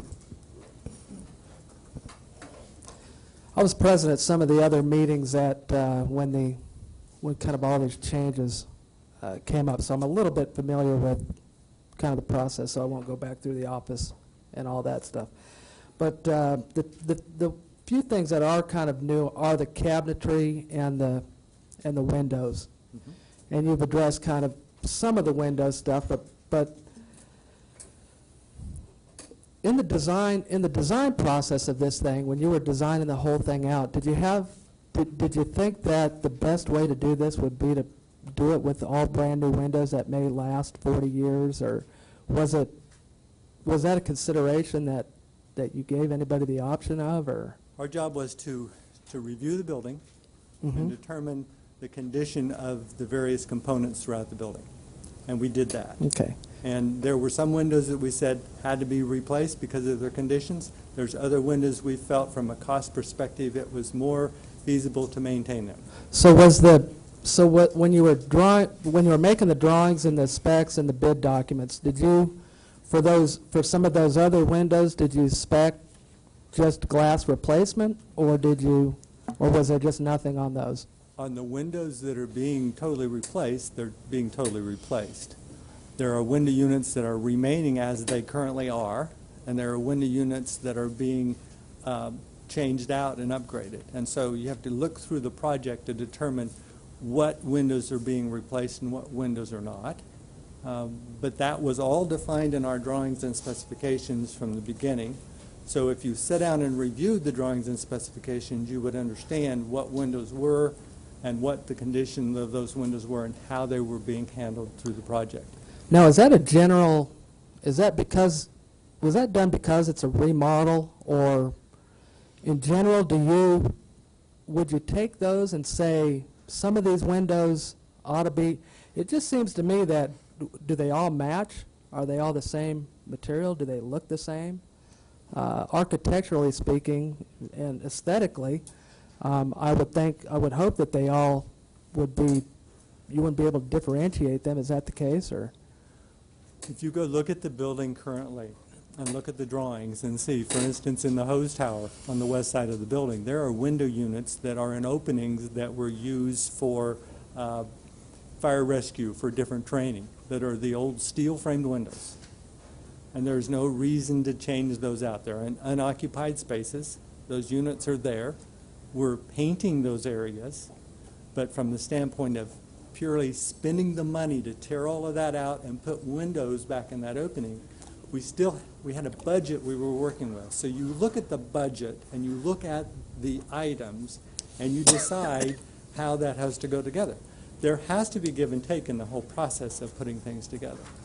If I could replace everything and make it new and it would all fit within the budget, voila. That's what Well, I appreciate that, but I would just say for the scope of that project, I mean, it's a somewhat historic building. I think it was felt that building was worthy of us keeping and modifying to last another 40 to 50 years.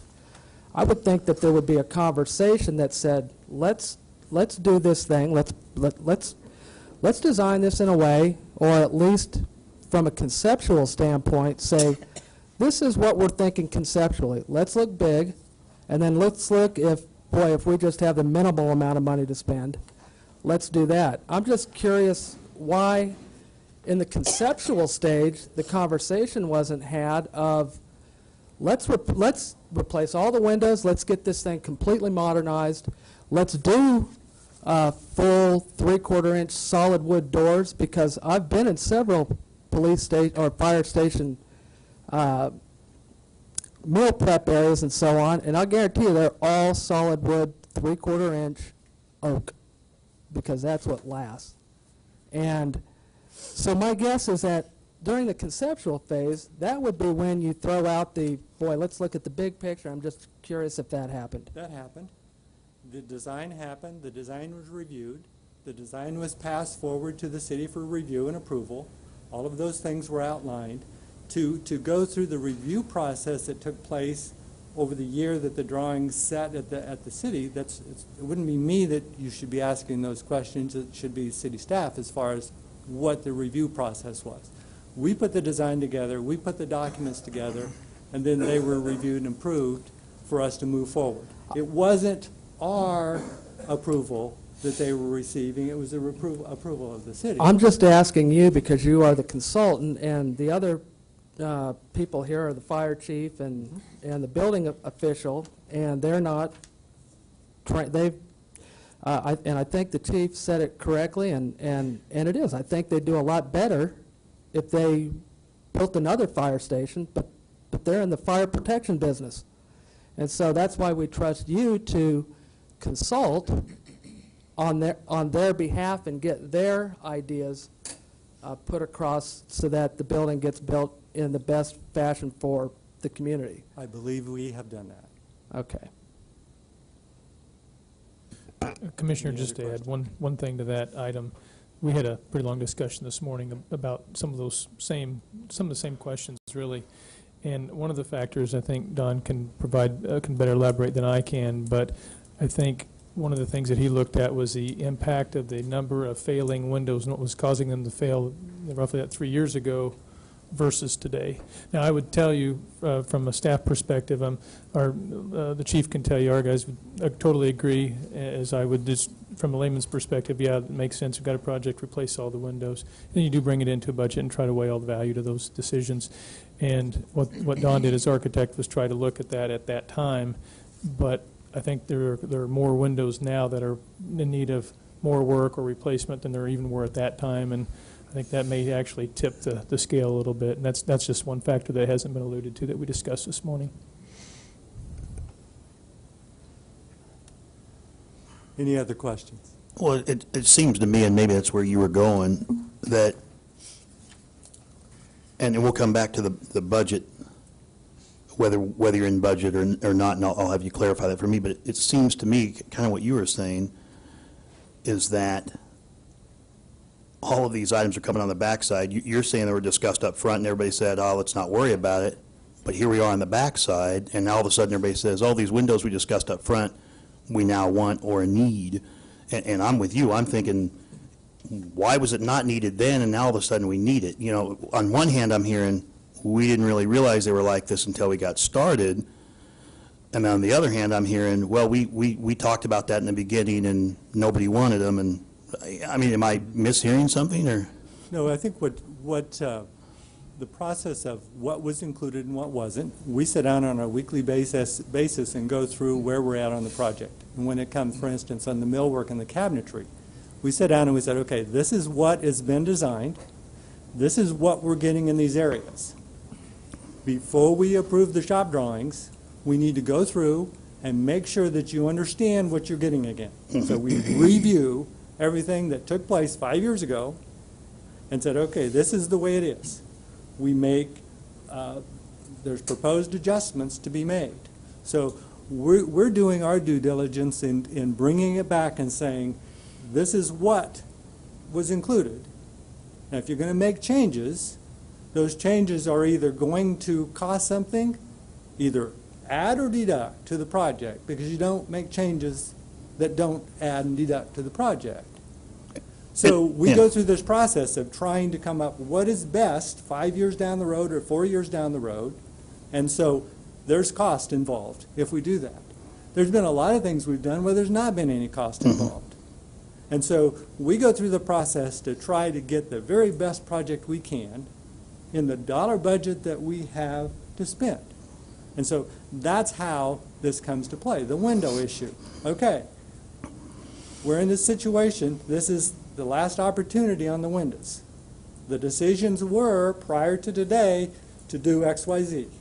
If you're going to change XYZ, now's your opportunity.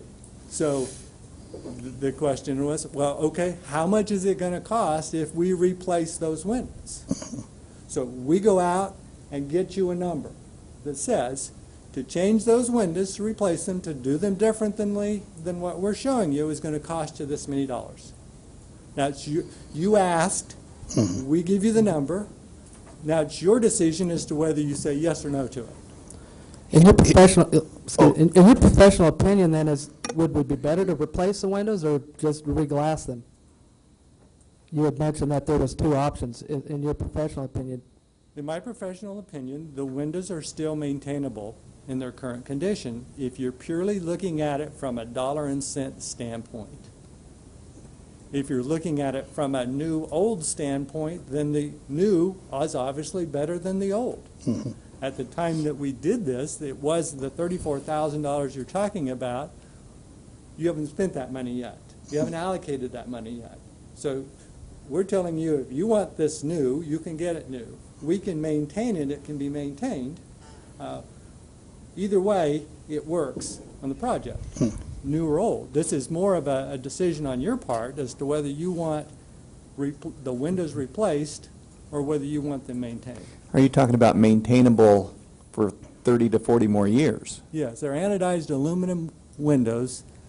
They're anodized aluminum, which means it's a finish that's anodized into the aluminum itself, and it will continue to last. They were estimated this morning to be somewhere between 15 and 20 years old to date. And if you look at the condition of them from that perspective, they're in reasonably good repair considering their age. So it comes down to an issue. If I had the $34,000 to spend, I'd replace the windows. That's what I would do. I guess where I was going was a little different than where Commissioner Blanchard went. I understand the position you're in to a degree, and I appreciate that you're saying that, you know, we've gotten to this point, now we're asking about them. I guess, just in my nature, I'm more of a planning guy, and to me, you said, now we're to the windows, and we're asking, what do you want to do here? That, to me, would have happened before this budget ever came before this commission. I would have gone through that. You said you did, and I understand that, but now you're telling me you're having another heart-to-heart with the powers that be at the fire department and saying, okay, are we going to do this or not? My feelings are that should have all been done up front to the ability. And I understand construction contingencies and overruns and things like that. A toilet cost more money than you thought initially, and that's it. I don't think construction contingencies are supposed to be put in as, hey, well, this is another item, now we're going to use a construction contingency for that. I don't think that's really what it was. I mean, you could say it was there for that, but I don't really think that's truly what we envisioned. We thought it was more kind of a, okay, there's a slight change here, we ran into this, we understand that. To me, something like windows, and I know we're focusing on windows, I think there's a lot more stuff. There's offices or a lot of other things that are much more expensive than $34,000 windows. I just feel like that conversation should have, like the heart-to-heart should have happened before this budget even came for us, so we knew exactly what we're paying for. What I feel like is we were sold $1.787 million, but we were really sold $2.27 million, and now more, and now more. This feels like we should have darn near been at this point before we started, because it seems almost all of this stuff were known issues before we even started this project. You said you talked about the windows, which we knew that was an issue. That should have been discussed up front. We knew we were going to have to do something with the offices. Basically, as far as I knew, there was phase one, which was a complete remodel, and there was phase two, which was the new garage. I'm just trying to figure out, and I'm looking at the numbers. There's $290,000 that was supposed to be in part of this phase two. I understand that. And there's this $192,843 in the change in scope. The change in scope, I mean, is that including things like the windows, or, I mean, is that what you're saying? I guess my whole point is it seems like all of these changes were things that should have been decided before the bid ever came to us. They were.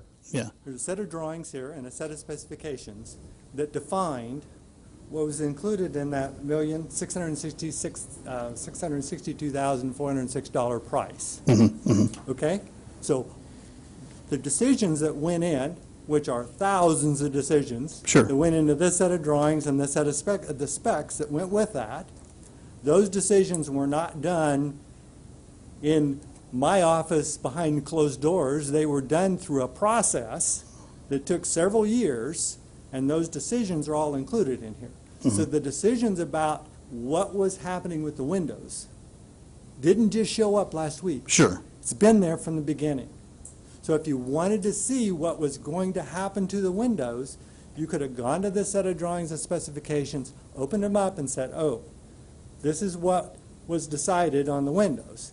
These drawings and specs were approved, so we're assuming since they were approved, someone should have looked at what had been approved. So it isn't a matter of a change on our part. The change is we're changing what had been decided, what are the options now if you want to do something different. And that's my point, is there are so many changes that should have been addressed up front. It's almost like there's more changes than there was the original plan. And again, I'm not blaming you. It sounds to me like you did your job. Yeah, thank you. I mean, I'm coming to you, and I'm not blaming you, Donnie. I know I bitch at you because you're the project manager, because you're the only head that's up there for me to chop at. But, I mean, the truth is, I'm not blaming you. Don't take it personally. I'm saying whoever passed those decisions when they knew that stuff up front, it seems like when I'm summarizing it, saying there's more changes here than there was original, but they were all part of the original plan. Why the hell weren't they in the original plan? At some point in time, you have to boil things down, because this is what we're going to do. You have to decide. And the idea of stretching these projects over 5 years, this result of what was decided 5 years ago compared to what was decided yesterday and what we'd like to do today, that's where you come into this discussion. And that's where I think How do we get there? maybe should have had one more meeting before we brought this before us, because, you know, I'm just a dumb hiccup here, and to me, you know, when it was like, hey, here's what we're doing for the fire station, it's a complete remodel, because I think that's what the plan said, a complete remodel. I didn't think things like $34,000 windows would fall in there. Again, not blaming you, I just assumed that would be part of it, and stupid me for not reading through that 600-page thing, you know, when I'm spending $3 million of the taxpayers' money. I should have read it note for note, but I mean, it just seems to me like all of these things are, like you said, were discussed up front. Everybody said, yeah, we're not going to worry about that, or we'll cross that bridge when we get to it. And now we're at the bridge, and they're coming back to us saying, hey, we're going to add a few $100,000 to this project here and a few $100,000 here, and it's just hard for me to palate. I mean, of course I'm going to sit here and go, well, gosh, we're in the middle of this project. We should spend the $34,000. It seems stupid not to. You know what I mean? I don't like being put in that position. I would like the whole thing put out there in front, know what I'm buying up front. If you had come to me initially and said, this whole project's going to cost you $2.6 million, I'd have probably looked at it and said, okay, I trust them. You know, I'm going to do it. But that's what I thought I was getting for $1.787 million. The 2.6, if you go look at Phase 1 and Phase 2, it's over that. Was there? Yeah, it's over that. So when it comes down, you know, I could have taken the bull in the china closet approach to the set of drawings and specs. No, that's what you approved. That's what you're going to get. We're not going to change anything, because I don't want to come before you people and try to explain why we're changing something. Yeah. So it does take this kind of discussion to get the best possible building out of this project, especially when you do it over a 5-year period of time. I just wish we'd had this before we voted on that issue. I mean, can you understand where I'm coming from? I just wish we'd have had this discussion, at least myself included. Maybe not to cheat. I'm just saying I wish I was a part of this discussion to say, well, what the hell? We're going to skip over $34,000 in windows before it was sitting here in front of us, looking like we don't know which way is up. Like, oh, well, how comes that wasn't part of the plan? You know, that my friends are going to take me off the side and go, how comes this fire station's taking all this extra stuff and doing that, and I can't just say, we vote on a project that's done for it. It keeps coming back. It's like a bad out-of-the-house teenager that comes back, or former teenager, adult child coming back wanting a place to live and handouts. And, you know, I mean, it just it doesn't go away. You're dealing with a building that's operated 24/7. There are a lot of activities that go on in this building. The building takes a lot of use and abuse over a period of time. And they're probably the most expensive buildings that you're dealing with when you look at them from on a per unit basis. But you have to look at how they're constructed. The chief pointed out that it's a concrete structure. It is a very well built building. It takes expenditures from time to time to make it work. And this whole process, yes, it may be somewhat painful on your part to deal with this. I have a person that, besides myself, he and I work on this project, and we're probably equivalent to about 3/4 time for one person just to deal with this. And we're doing our best to do the best we can for the city of Salina on this project. And it doesn't, when there's a question asked, well, what if we did this? We talk through the process and decide, okay, well, it's $34,000 if we do that. Is there money in the budget to make that work, or does it have to go before the commission? It has to go before the commission. You're asking the questions. So I understand your position. I've said that. You've been there. Yeah, you've been here. Yeah.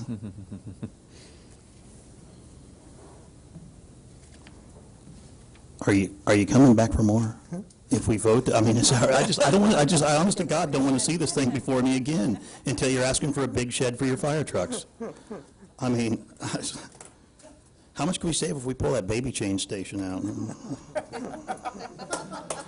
No, I'm kidding. Need some plywood for that, I think. Yeah, I mean, John, can you fashion? You're kind of a handy guy. Could you just get some chain and Melt. I mean, I understand. I mean, and again, I sympathize. You know, I rip you every now and again when you're up here, just because you're the project manager. You know, and I got to ask these questions of somebody, and I don't want the people at home to think that, you know, I'm trying to pick on you, and I don't want you to take it personally, other than just the things that I personally tell you that I think. But I mean, it's just difficult to have this keep coming. I just want this to be the last that I see of this place. I mean, it's like every day I wish we just built a new fire station and turned that other one into a museum or something. I mean, Probably would have been cheaper. it might have been, well, according to the stuff I've looked up, it had been a heck of a lot cheaper, but maybe not. Maybe, again, I'm not the architect, I'm not a builder, but, You would have had two that would have had to operate simultaneously. yeah, And that's where good, and that's the cost, and becomes- you're right. There's that hidden cost, If you too. could get over that hump, Yeah, then you may have chose to build a new station. yeah. But you're right, there would have been two to stations. get over that hump, you couldn't do that. Mhm. And then what do you do with the one that you have? So we went through that process. There were a lot of different budgets and there were a lot of different scenarios that Mhm. were put forward in this whole project to even get to the point we're in, that you haven't seen or been apprised to. It was a significant amount of work to get to this point. It is. And, the city staff has been great to work with. The chief and his battalion chiefs and all the people there, they're there 24/7. So we basically get scrutinized when we're not there. So we're doing our best to make it work. I don't want to see any Prada-like bath shower coats or anything when I go over there. You know, wood doors I'm okay with. I don't want to see some high-end $50,000 coffee machine when I walk inside that place. Unless you're making me coffee over there. You guys probably use an old percolator anyway, don't you? It probably makes the best. Folgers and Stove with a tin. yeah, over the stove. Whew, well, Any other questions from the commissioners? In general, or of Mr.? I don't have any more of Of Mr. Mr. Mars, no. thanks. Thank you, Donnie. Thanks, Don. Appreciate that. The one thing I will comment about the windows a little bit is that, he talks about the aluminum extrusion. They sweat. They sweat and they ice up on the inside. Everybody's had old aluminum doors. Mm-hmm. Windows do that, and we're finishing into those windows and stuff, and so it's going to sweat and run on the finish. And Even if you replace the glass?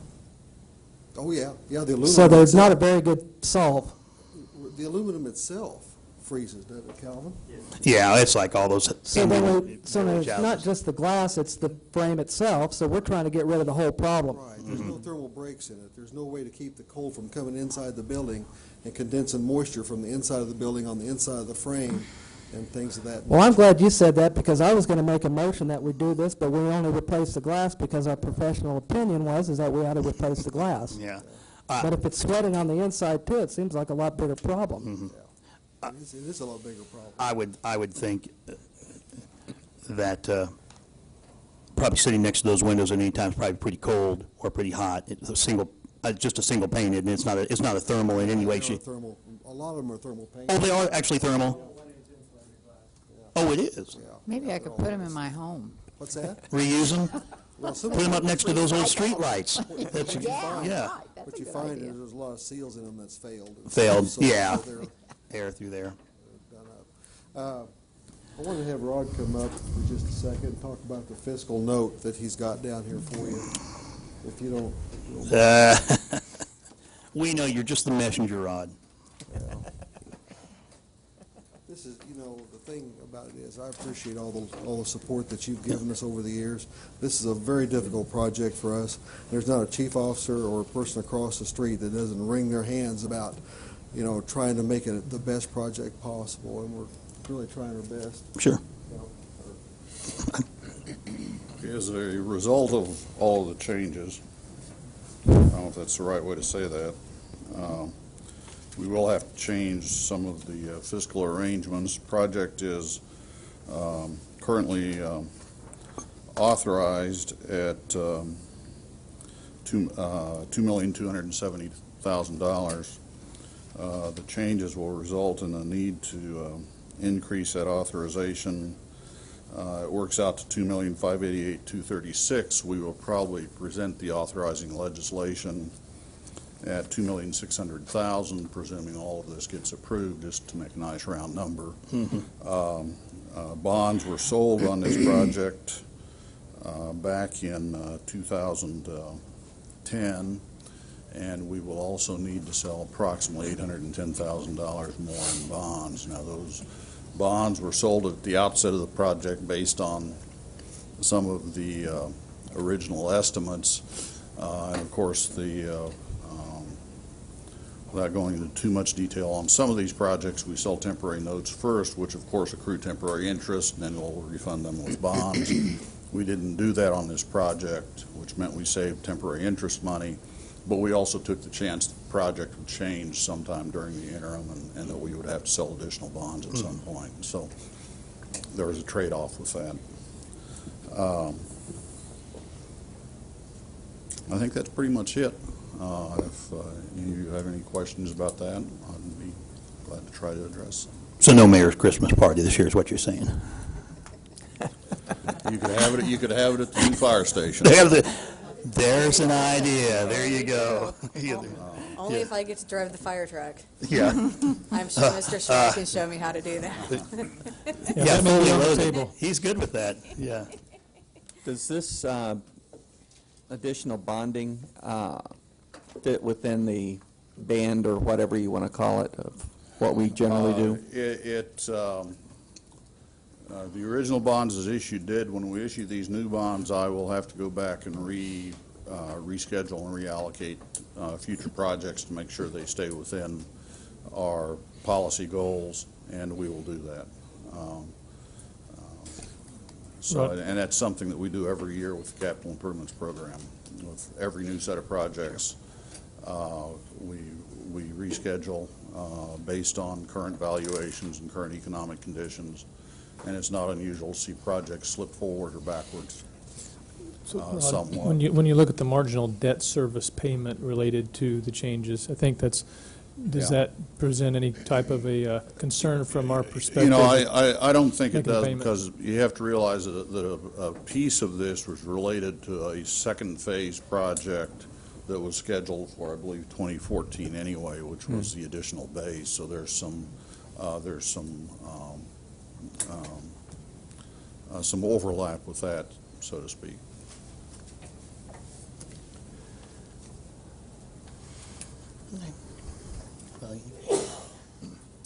Okay, thanks. I always like, Rod, it's like a used car finance man coming up. I don't understand what he's talking about. Sometimes bonding and who buys the bonds and where the bonds go, but they're out there somewhere. So, kind of brings me down to the commission action items. Before I get there, I want to tell you one example of what happens across the street there. There was about anywhere between $5,000 and $6,000 budgeted for the athletic floor in the exercise room there, the rubberized floor that you use to keep from beating the floor up. Chief Hemphill, who's our chief of training, found 3/4 inch, I think a 3/4 inch or 1 inch exercise. 1 inch exercise. Well, they're actually horse stable mats is what they are. Found a 1 inch horse stable mats down at TSC. Took a department vehicle down there, loaded them up on a trailer, brought them back, and we installed that floor for $1,000. We saved almost $4,000 putting that floor in ourselves. And so we're doing just about everything that we can to make this thing work. And like I say, if you give me a chance to build a second one, build another one, I'll be a whole lot better at this building the second one. Commission action items, the first thing is to authorize a change order to Cheney Construction for 1B office renovation construction in the amount of $448,000, $448,843, which is the base of $398,843 plus the $50,000 contingency. Now I want to stop there for just a second and drop down to item 3, where it says approve an amendment for architectural services agreement to add $9,000 to phase 1B. Actually, Jason told me the other day that should have been 1A, because if you don't approve 1, you certainly don't have to do the $9,000. If we don't take this 1B option, that doesn't apply. So that's how that comes into that. Approve an amendment to the architectural services agreement to add $12,000 to phase 1A. That's that $12,000 I talked about earlier for the additional contract time for all the ad alternates that we talked about on the 18th, and you asked us to bring back to you for approval.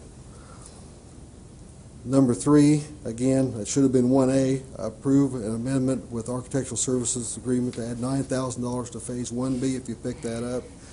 And number 4, to authorize the change order to Cheney Construction for the replacement of all existing windows in phase 1A with new units in the amount of $31,662. The fifth action is to authorize or approve any of the selected items above. And the last one is to reject the negotiated bid for 1B and provide some direction to us, and we'll take that and head on. Any questions?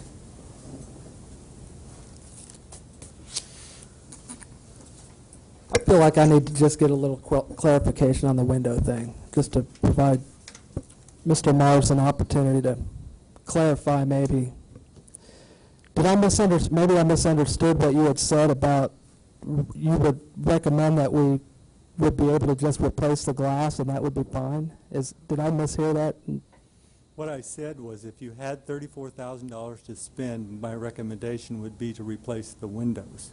If you don't have that, my recommendation is to maintain them by replacing the glass as it fails. Well, that's a maintenance over time. This is all about having the money or not. Well, we don't have the money. The $34,000 is addition to what we're doing. So, I mean, it's easy to say if we have the money. Does this work? Yeah. The decision that was made when the documents were put together was to maintain the windows. Now we're coming back to you, giving you the option to not do that, but to replace them. Okay. That's what we're doing. So the windows sweat on the aluminum, they're a bad window, we want to get rid of those windows. Is that, or did I hear the chief wrong? Under certain conditions, when you reach a dew point, you will have sweating on the aluminum frame because the frame does have conductivity. Yes. Okay. And we want, and that is not our desired condition to have, is that correct? I'm trying to get at, do we save $20,000 by replacing glass instead of the whole window, or do we want to get rid of all of the problems in the window? It seems to go to a planning thing of, I think we want the most desired thing possible if we're going to spend the extra money. We've given you the information. It's your decision to make. I think we have a breakdown of communication that's part of our problem. Because I think that some of the things between what a conceptual plan and what we're going to get for the building, and I'm speaking critically, but as a client would speak critically, and that is, if I'm hiring a remodeler to design and remodel my home, I want to make sure that I know everything that I'm going to get before it starts being constructed, and not have surprises come along all the way of, well, if you've got the money, you might want to consider some new windows. Or we might be, if you want to spend a little bit of more money, you can do an oak cabinet versus a laminate cabinet. And it just seems to me that there's a breakdown, and I'm not pointing the finger at you in the breakdown necessarily. I'm just saying that there seems to be seems that there was a breakdown in the communication of what do we want, what are you going to design, and then what are we going to get. And so it just seems to me that there was a breakdown somewhere in there, and now we're having all of these discussions now. See, there were 9 ad alternates on this project that allowed the city to decide whether they were going to pick this or this. So this whole process... Were the windows one of those ad alternates? No, they were not, because the decision was made when the schematic design was dealt with that the windows were going to remain, and they were going to be maintained. That's what was in the approved documents. So you can say there was a breakdown all you want as far as communication. There was a clear outline as to what was going to be done. When it came to this point of getting a price to change out the windows, we've done that. We put that on the table. It's your decision whether you spend that money or not. But back when the decision was made to keep the windows, that was part of the documents that were submitted to the city that was approved. Sweating or not, well, why did that was part of it. I guess, why did it come up then at all? Like, oh, by the way, last chance to change the windows. I mean, why did it even come up at all as this is the last chance we have to change all these windows then? During the course of our regular meetings that we have, discussions was being made with regard to how we're handling various aspects of the project. We're dealing with a lot of information, and we're dealing with a lot of period of time. So fire administration came back and said, what was decided to do with the windows? That's where we discussed. Well, why don't we get a price to replace them instead of maintaining them? And so we said, we'll do that. So we did that. So that's where we're at. All right, I appreciate that. Okay? No, I'm just being honest with you as far as the process that we went through. From a window efficiency perspective, I kind of asked this morning. I think it's a similar question. If the windows are repaired with the new glass, the existing windows, there's so much of an efficiency aspect allocated to the panes of glass, and so much to the frame, the aluminum frame itself. When you think about heat loss, do you kind of have an idea how much was associated with the glass versus the aluminum frame itself? We're dealing with the same glass, so the insulating value of that glass is the same. And so you're dealing with the frame, the conductivity of the frame. Even with a thermally broken frame, you still have some conductivity. So what is the difference? And it has a lot to do with if the wall is 50% window and 50% non-window versus all windows or no windows, the percent of energy loss is going to vary significantly from probably 10% to 90%, depending on how you look at it. So the payback, if you want to purely do it in a cost perspective, if I replace these windows, I'm going to save energy. And that energy costs money, so how long is it going to take me to save enough money to pay for those windows? We're probably 50, 60 years down the road before you're ever going to save enough money to replace the window. Right.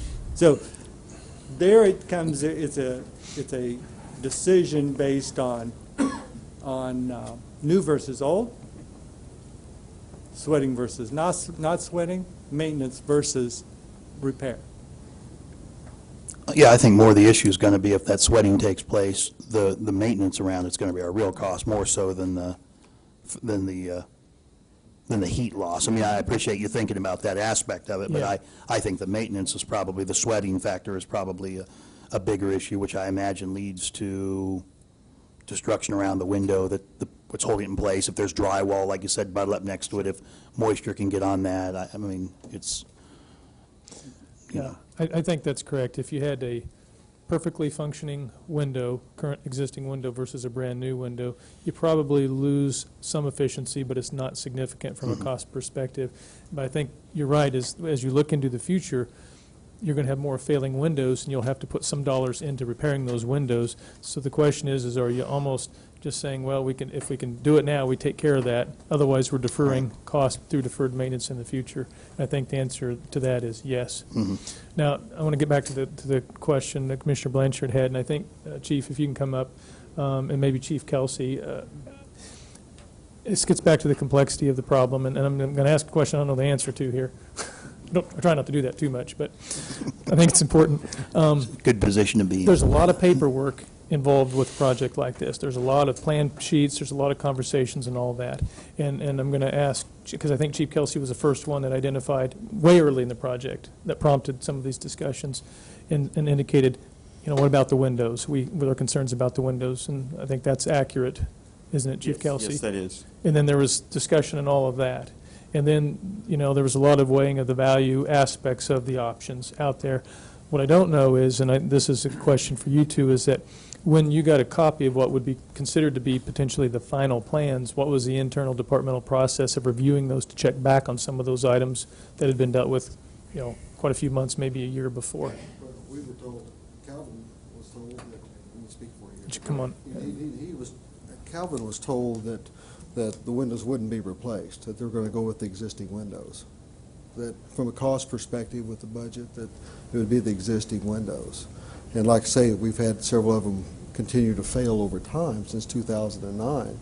And it just looked like an opportunity to revisit that. But I just talked to Calvin a second ago, Chief Kelsey here, about the condition around the windows today. And they're deteriorated around the windows today from them sweating, because there's a fully functioning kitchen that serves quite a few guys, and there's a lot of humidity in that second floor, and when it gets there, it's going to degrade any materials around them. It just seemed to me to be a wise choice from our side. And Calvin Calvin made the comment that, you know, we really wanted to do the job right. We wanted to do it right, and the right way to do it, looking at how it exists today, not in 2009, is to replace these windows. Real quick, though, was the timing of that conversation, though, was it sometime prior to going through the bidding process? Or, because I know recently we've had that conversation, and obviously the plans are the plans. Yes, we did have that conversation before we went through the bidding process. Okay. About replacing the windows, were they going to be replaced? And it was told that we would not replace them, and we would leave, we would maintenance the windows that we had. Okay. We did bring up the issue about the sweating, but it was told us that they would be staying there.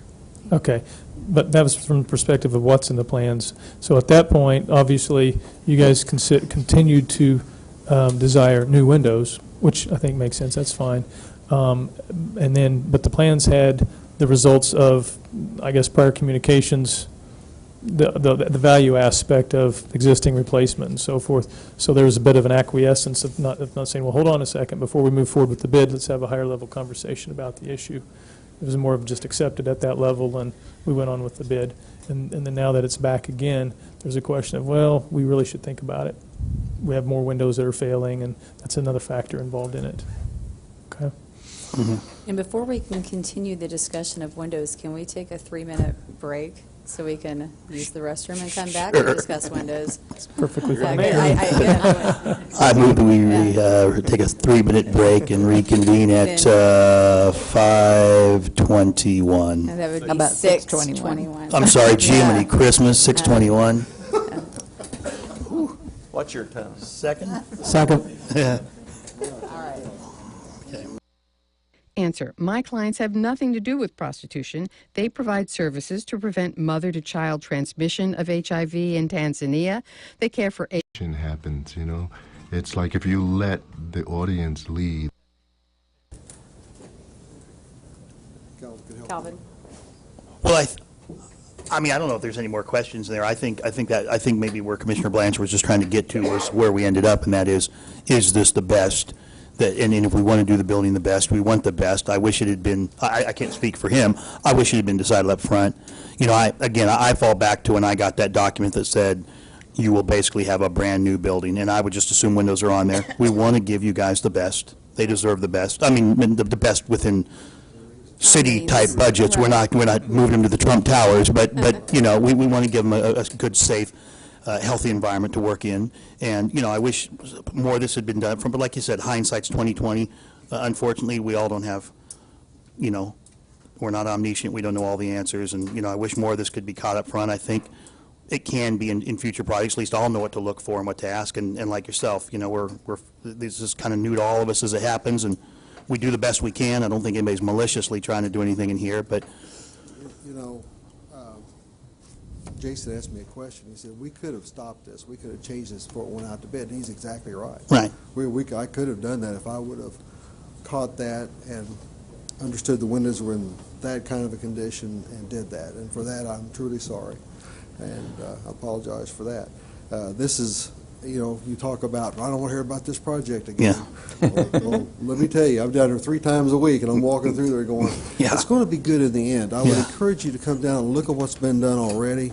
Come down and look at the restrooms upstairs, the training room, the workout room, and the work that's being done on the back. Right now, they're taking asbestos out of the back.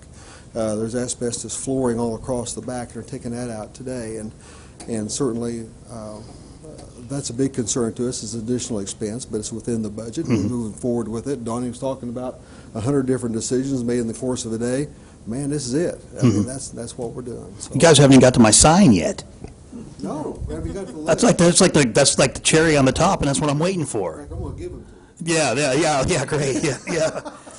Well, I think part of it is too, unfortunately, and maybe whatever the case may be, you come in, you want to make the projects as palatable as you can. So you go, where can we cut? Where can we cut? And then you come back and you realize we really need this.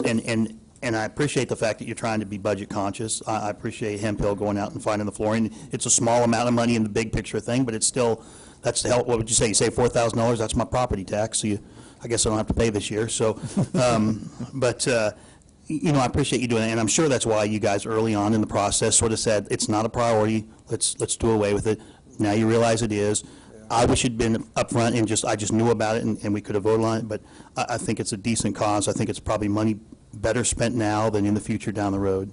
You know, when we started this project in 2009, I, like you, went out and was looking at fire station projects. And if I was going to hazard a guess back then, if somebody asked me, I wrote it down in several documents between the chiefs of staff and other people, I think this project will end up somewhere in the end around $3.5 million, maybe a little more than that. But it's going to end up around there from what I see out there, particularly remodels and things of that nature. You could certainly probably build new for $400,000 plus, but you know, that building is very iconic to the community. It's in a good location. I think in the end, the personnel will be very happy with it in the end if we confront all these issues and things of that nature. And certainly we've had our own battles over there. I mean, everybody thought they didn't have input into the thing, and really what happened was that their ideas were so far out there, said, no, I can't do that. You know, citizens walk through and see that. That won't work, you know, and stuff. So that's where we've ended up. And I appreciate your help in this. We appreciate your patience. Yeah, yes. Yes. Well, I'll tell you, it's the guys over on Johnstown where I'm at. Man, it's a lonely town over there. Johnstown is a lonely town because they come by every so often. I love seeing them. I love talking to them. I love hearing what's going on the floor and stuff. And they're down here taking the jackhammers every day and moving around. And we haven't even started moving the bunk room yet. You know, they're tearing out the old back of it. So, man, they live with it every day down there. And it's just, it's really, you guys have done a wonderful job, Calvin, you and David and Scott. But Any more comments? Anyone from the public? yeah, right. Yeah, right. You never know. I better make sure. All right, seeing none, I bring it back to the commission. Is the best way we need to, if Can I we... make a comment Oh, before sorry, we do sorry, this? go ahead. Just briefly, and I don't know how, just to maybe engage a little conversation on this. I think this is one of those items where I don't think anybody could be very happy about doing it, but I think, as Commissioner Householder said, you know, we're states in here, we're dedicated to providing the best services for the city, and part of that is providing you guys with the ability to do the best that you can do. So that's where I am, and I just, as a planner, I'm probably a little more fired up about good planning and getting everything figured out and solved before things really get difficult to unwind and redo. So that's where I am from. That's why it's particularly difficult for me to just, and that's part of I think good planning and everything is good communication. So I just think that we can do better, and I hope that all of us can kind of work toward that. We were very good at planning fires. Right. We were very good at Right. Yeah. You are. How much you do. You are. Right. Yeah, that's right. And it's because of your training, and maybe we need more training in doing good planning. So. Yeah. Okay, and again, I bring it back to the commission for a motion. Do we need to add these as sub-items on here? Is that sort of what you're requesting, Chief, is your initial with the, and do I understand that correctly, that we need to add 2, 3, and 4 should we desire to do so? Yeah, I think obviously the first item is the main office item. That's the main reason we're here. Item 2 has to do with the need for additional construction administration for the current Phase 1 that's already been bid. Item 3, if you should approve the first item, is the construction administration timeline extension for that, related just specifically to that. And item 4 is separately the windows for upstairs. Windows, which So all the first 4 would need to be approved. I'll look at Greg. It's not an ordinance or anything. I would expect that you probably would want to deal with the Cheney construction. I would expect if you wanted to, you could probably combine 1 and 4 as a single action and combine 2 and 3 as a single action, because if you do that, you're still working with those combination of actions with the same vendors. But I'd defer to city council if he believes that he would be best just to do them all completely independently.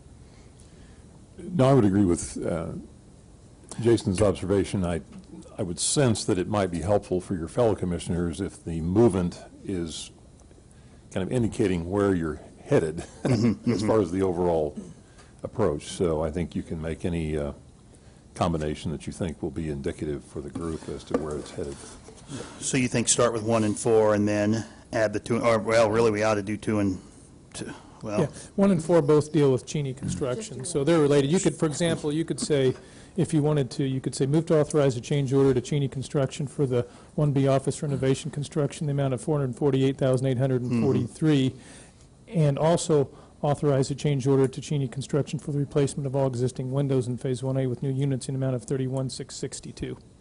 And then do And then act on that one. And then combining, after that one is finished, you'd come back to 2 and 3. 2 and 3, because yeah. those are both with the same vendor. okay, yeah.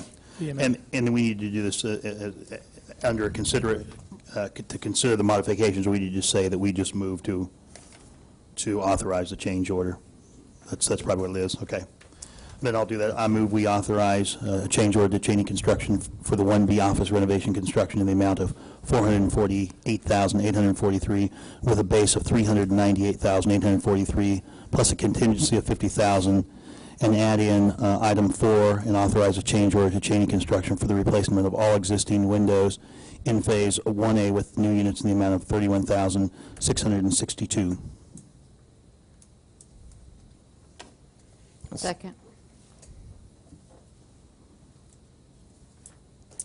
Okay, had a motion and a second. All those in favor, say aye. Aye. All opposed? I would also move to approve an amendment to the architectural services agreement to add $12,000 to Phase 1A, as well as Section 3 there, approve an amendment to the architectural services agreement to add $9,000 in the budget to Phase 1B. I'll second that one. Okay, motion and a second. All those in favor? Aye. Opposed? Motion passes. Sweet. I'll get your board appointments. Moving on to my board appointments. Okay, got our commission board appointments. We have John Blanchard on the North Central Regional Planning Commission, Salina Airport Authority and the Building Authority, Kay Crawford on the Board of Health and Building Authority, Randy Hardy on the Board of Health and Housing Authority, Aaron Householter will be on Arts and Humanities Commission and Convention and Tourism Committee, and myself will be on the Salina Economic Development Incentives Council, the Library Board, Chamber of Commerce, and the Economic Development Executive Committee.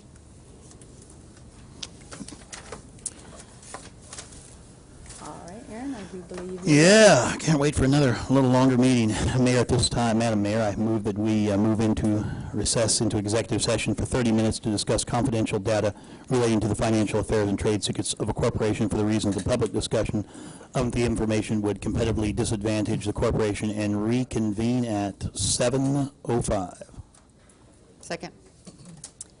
We are now in executive session. Do we expect any, Sorry. do we expect any, Yeah, you better vote on that just to be sorry. safe. Yeah. All those in favor? Aye. Greg, do we expect any actions? I'm unaware of Okay. any expected thing. We are now in executive session. Okay. Learning Solutions. More information online at www.mcpherson.edu. Radio Kansas is member-supported public radio.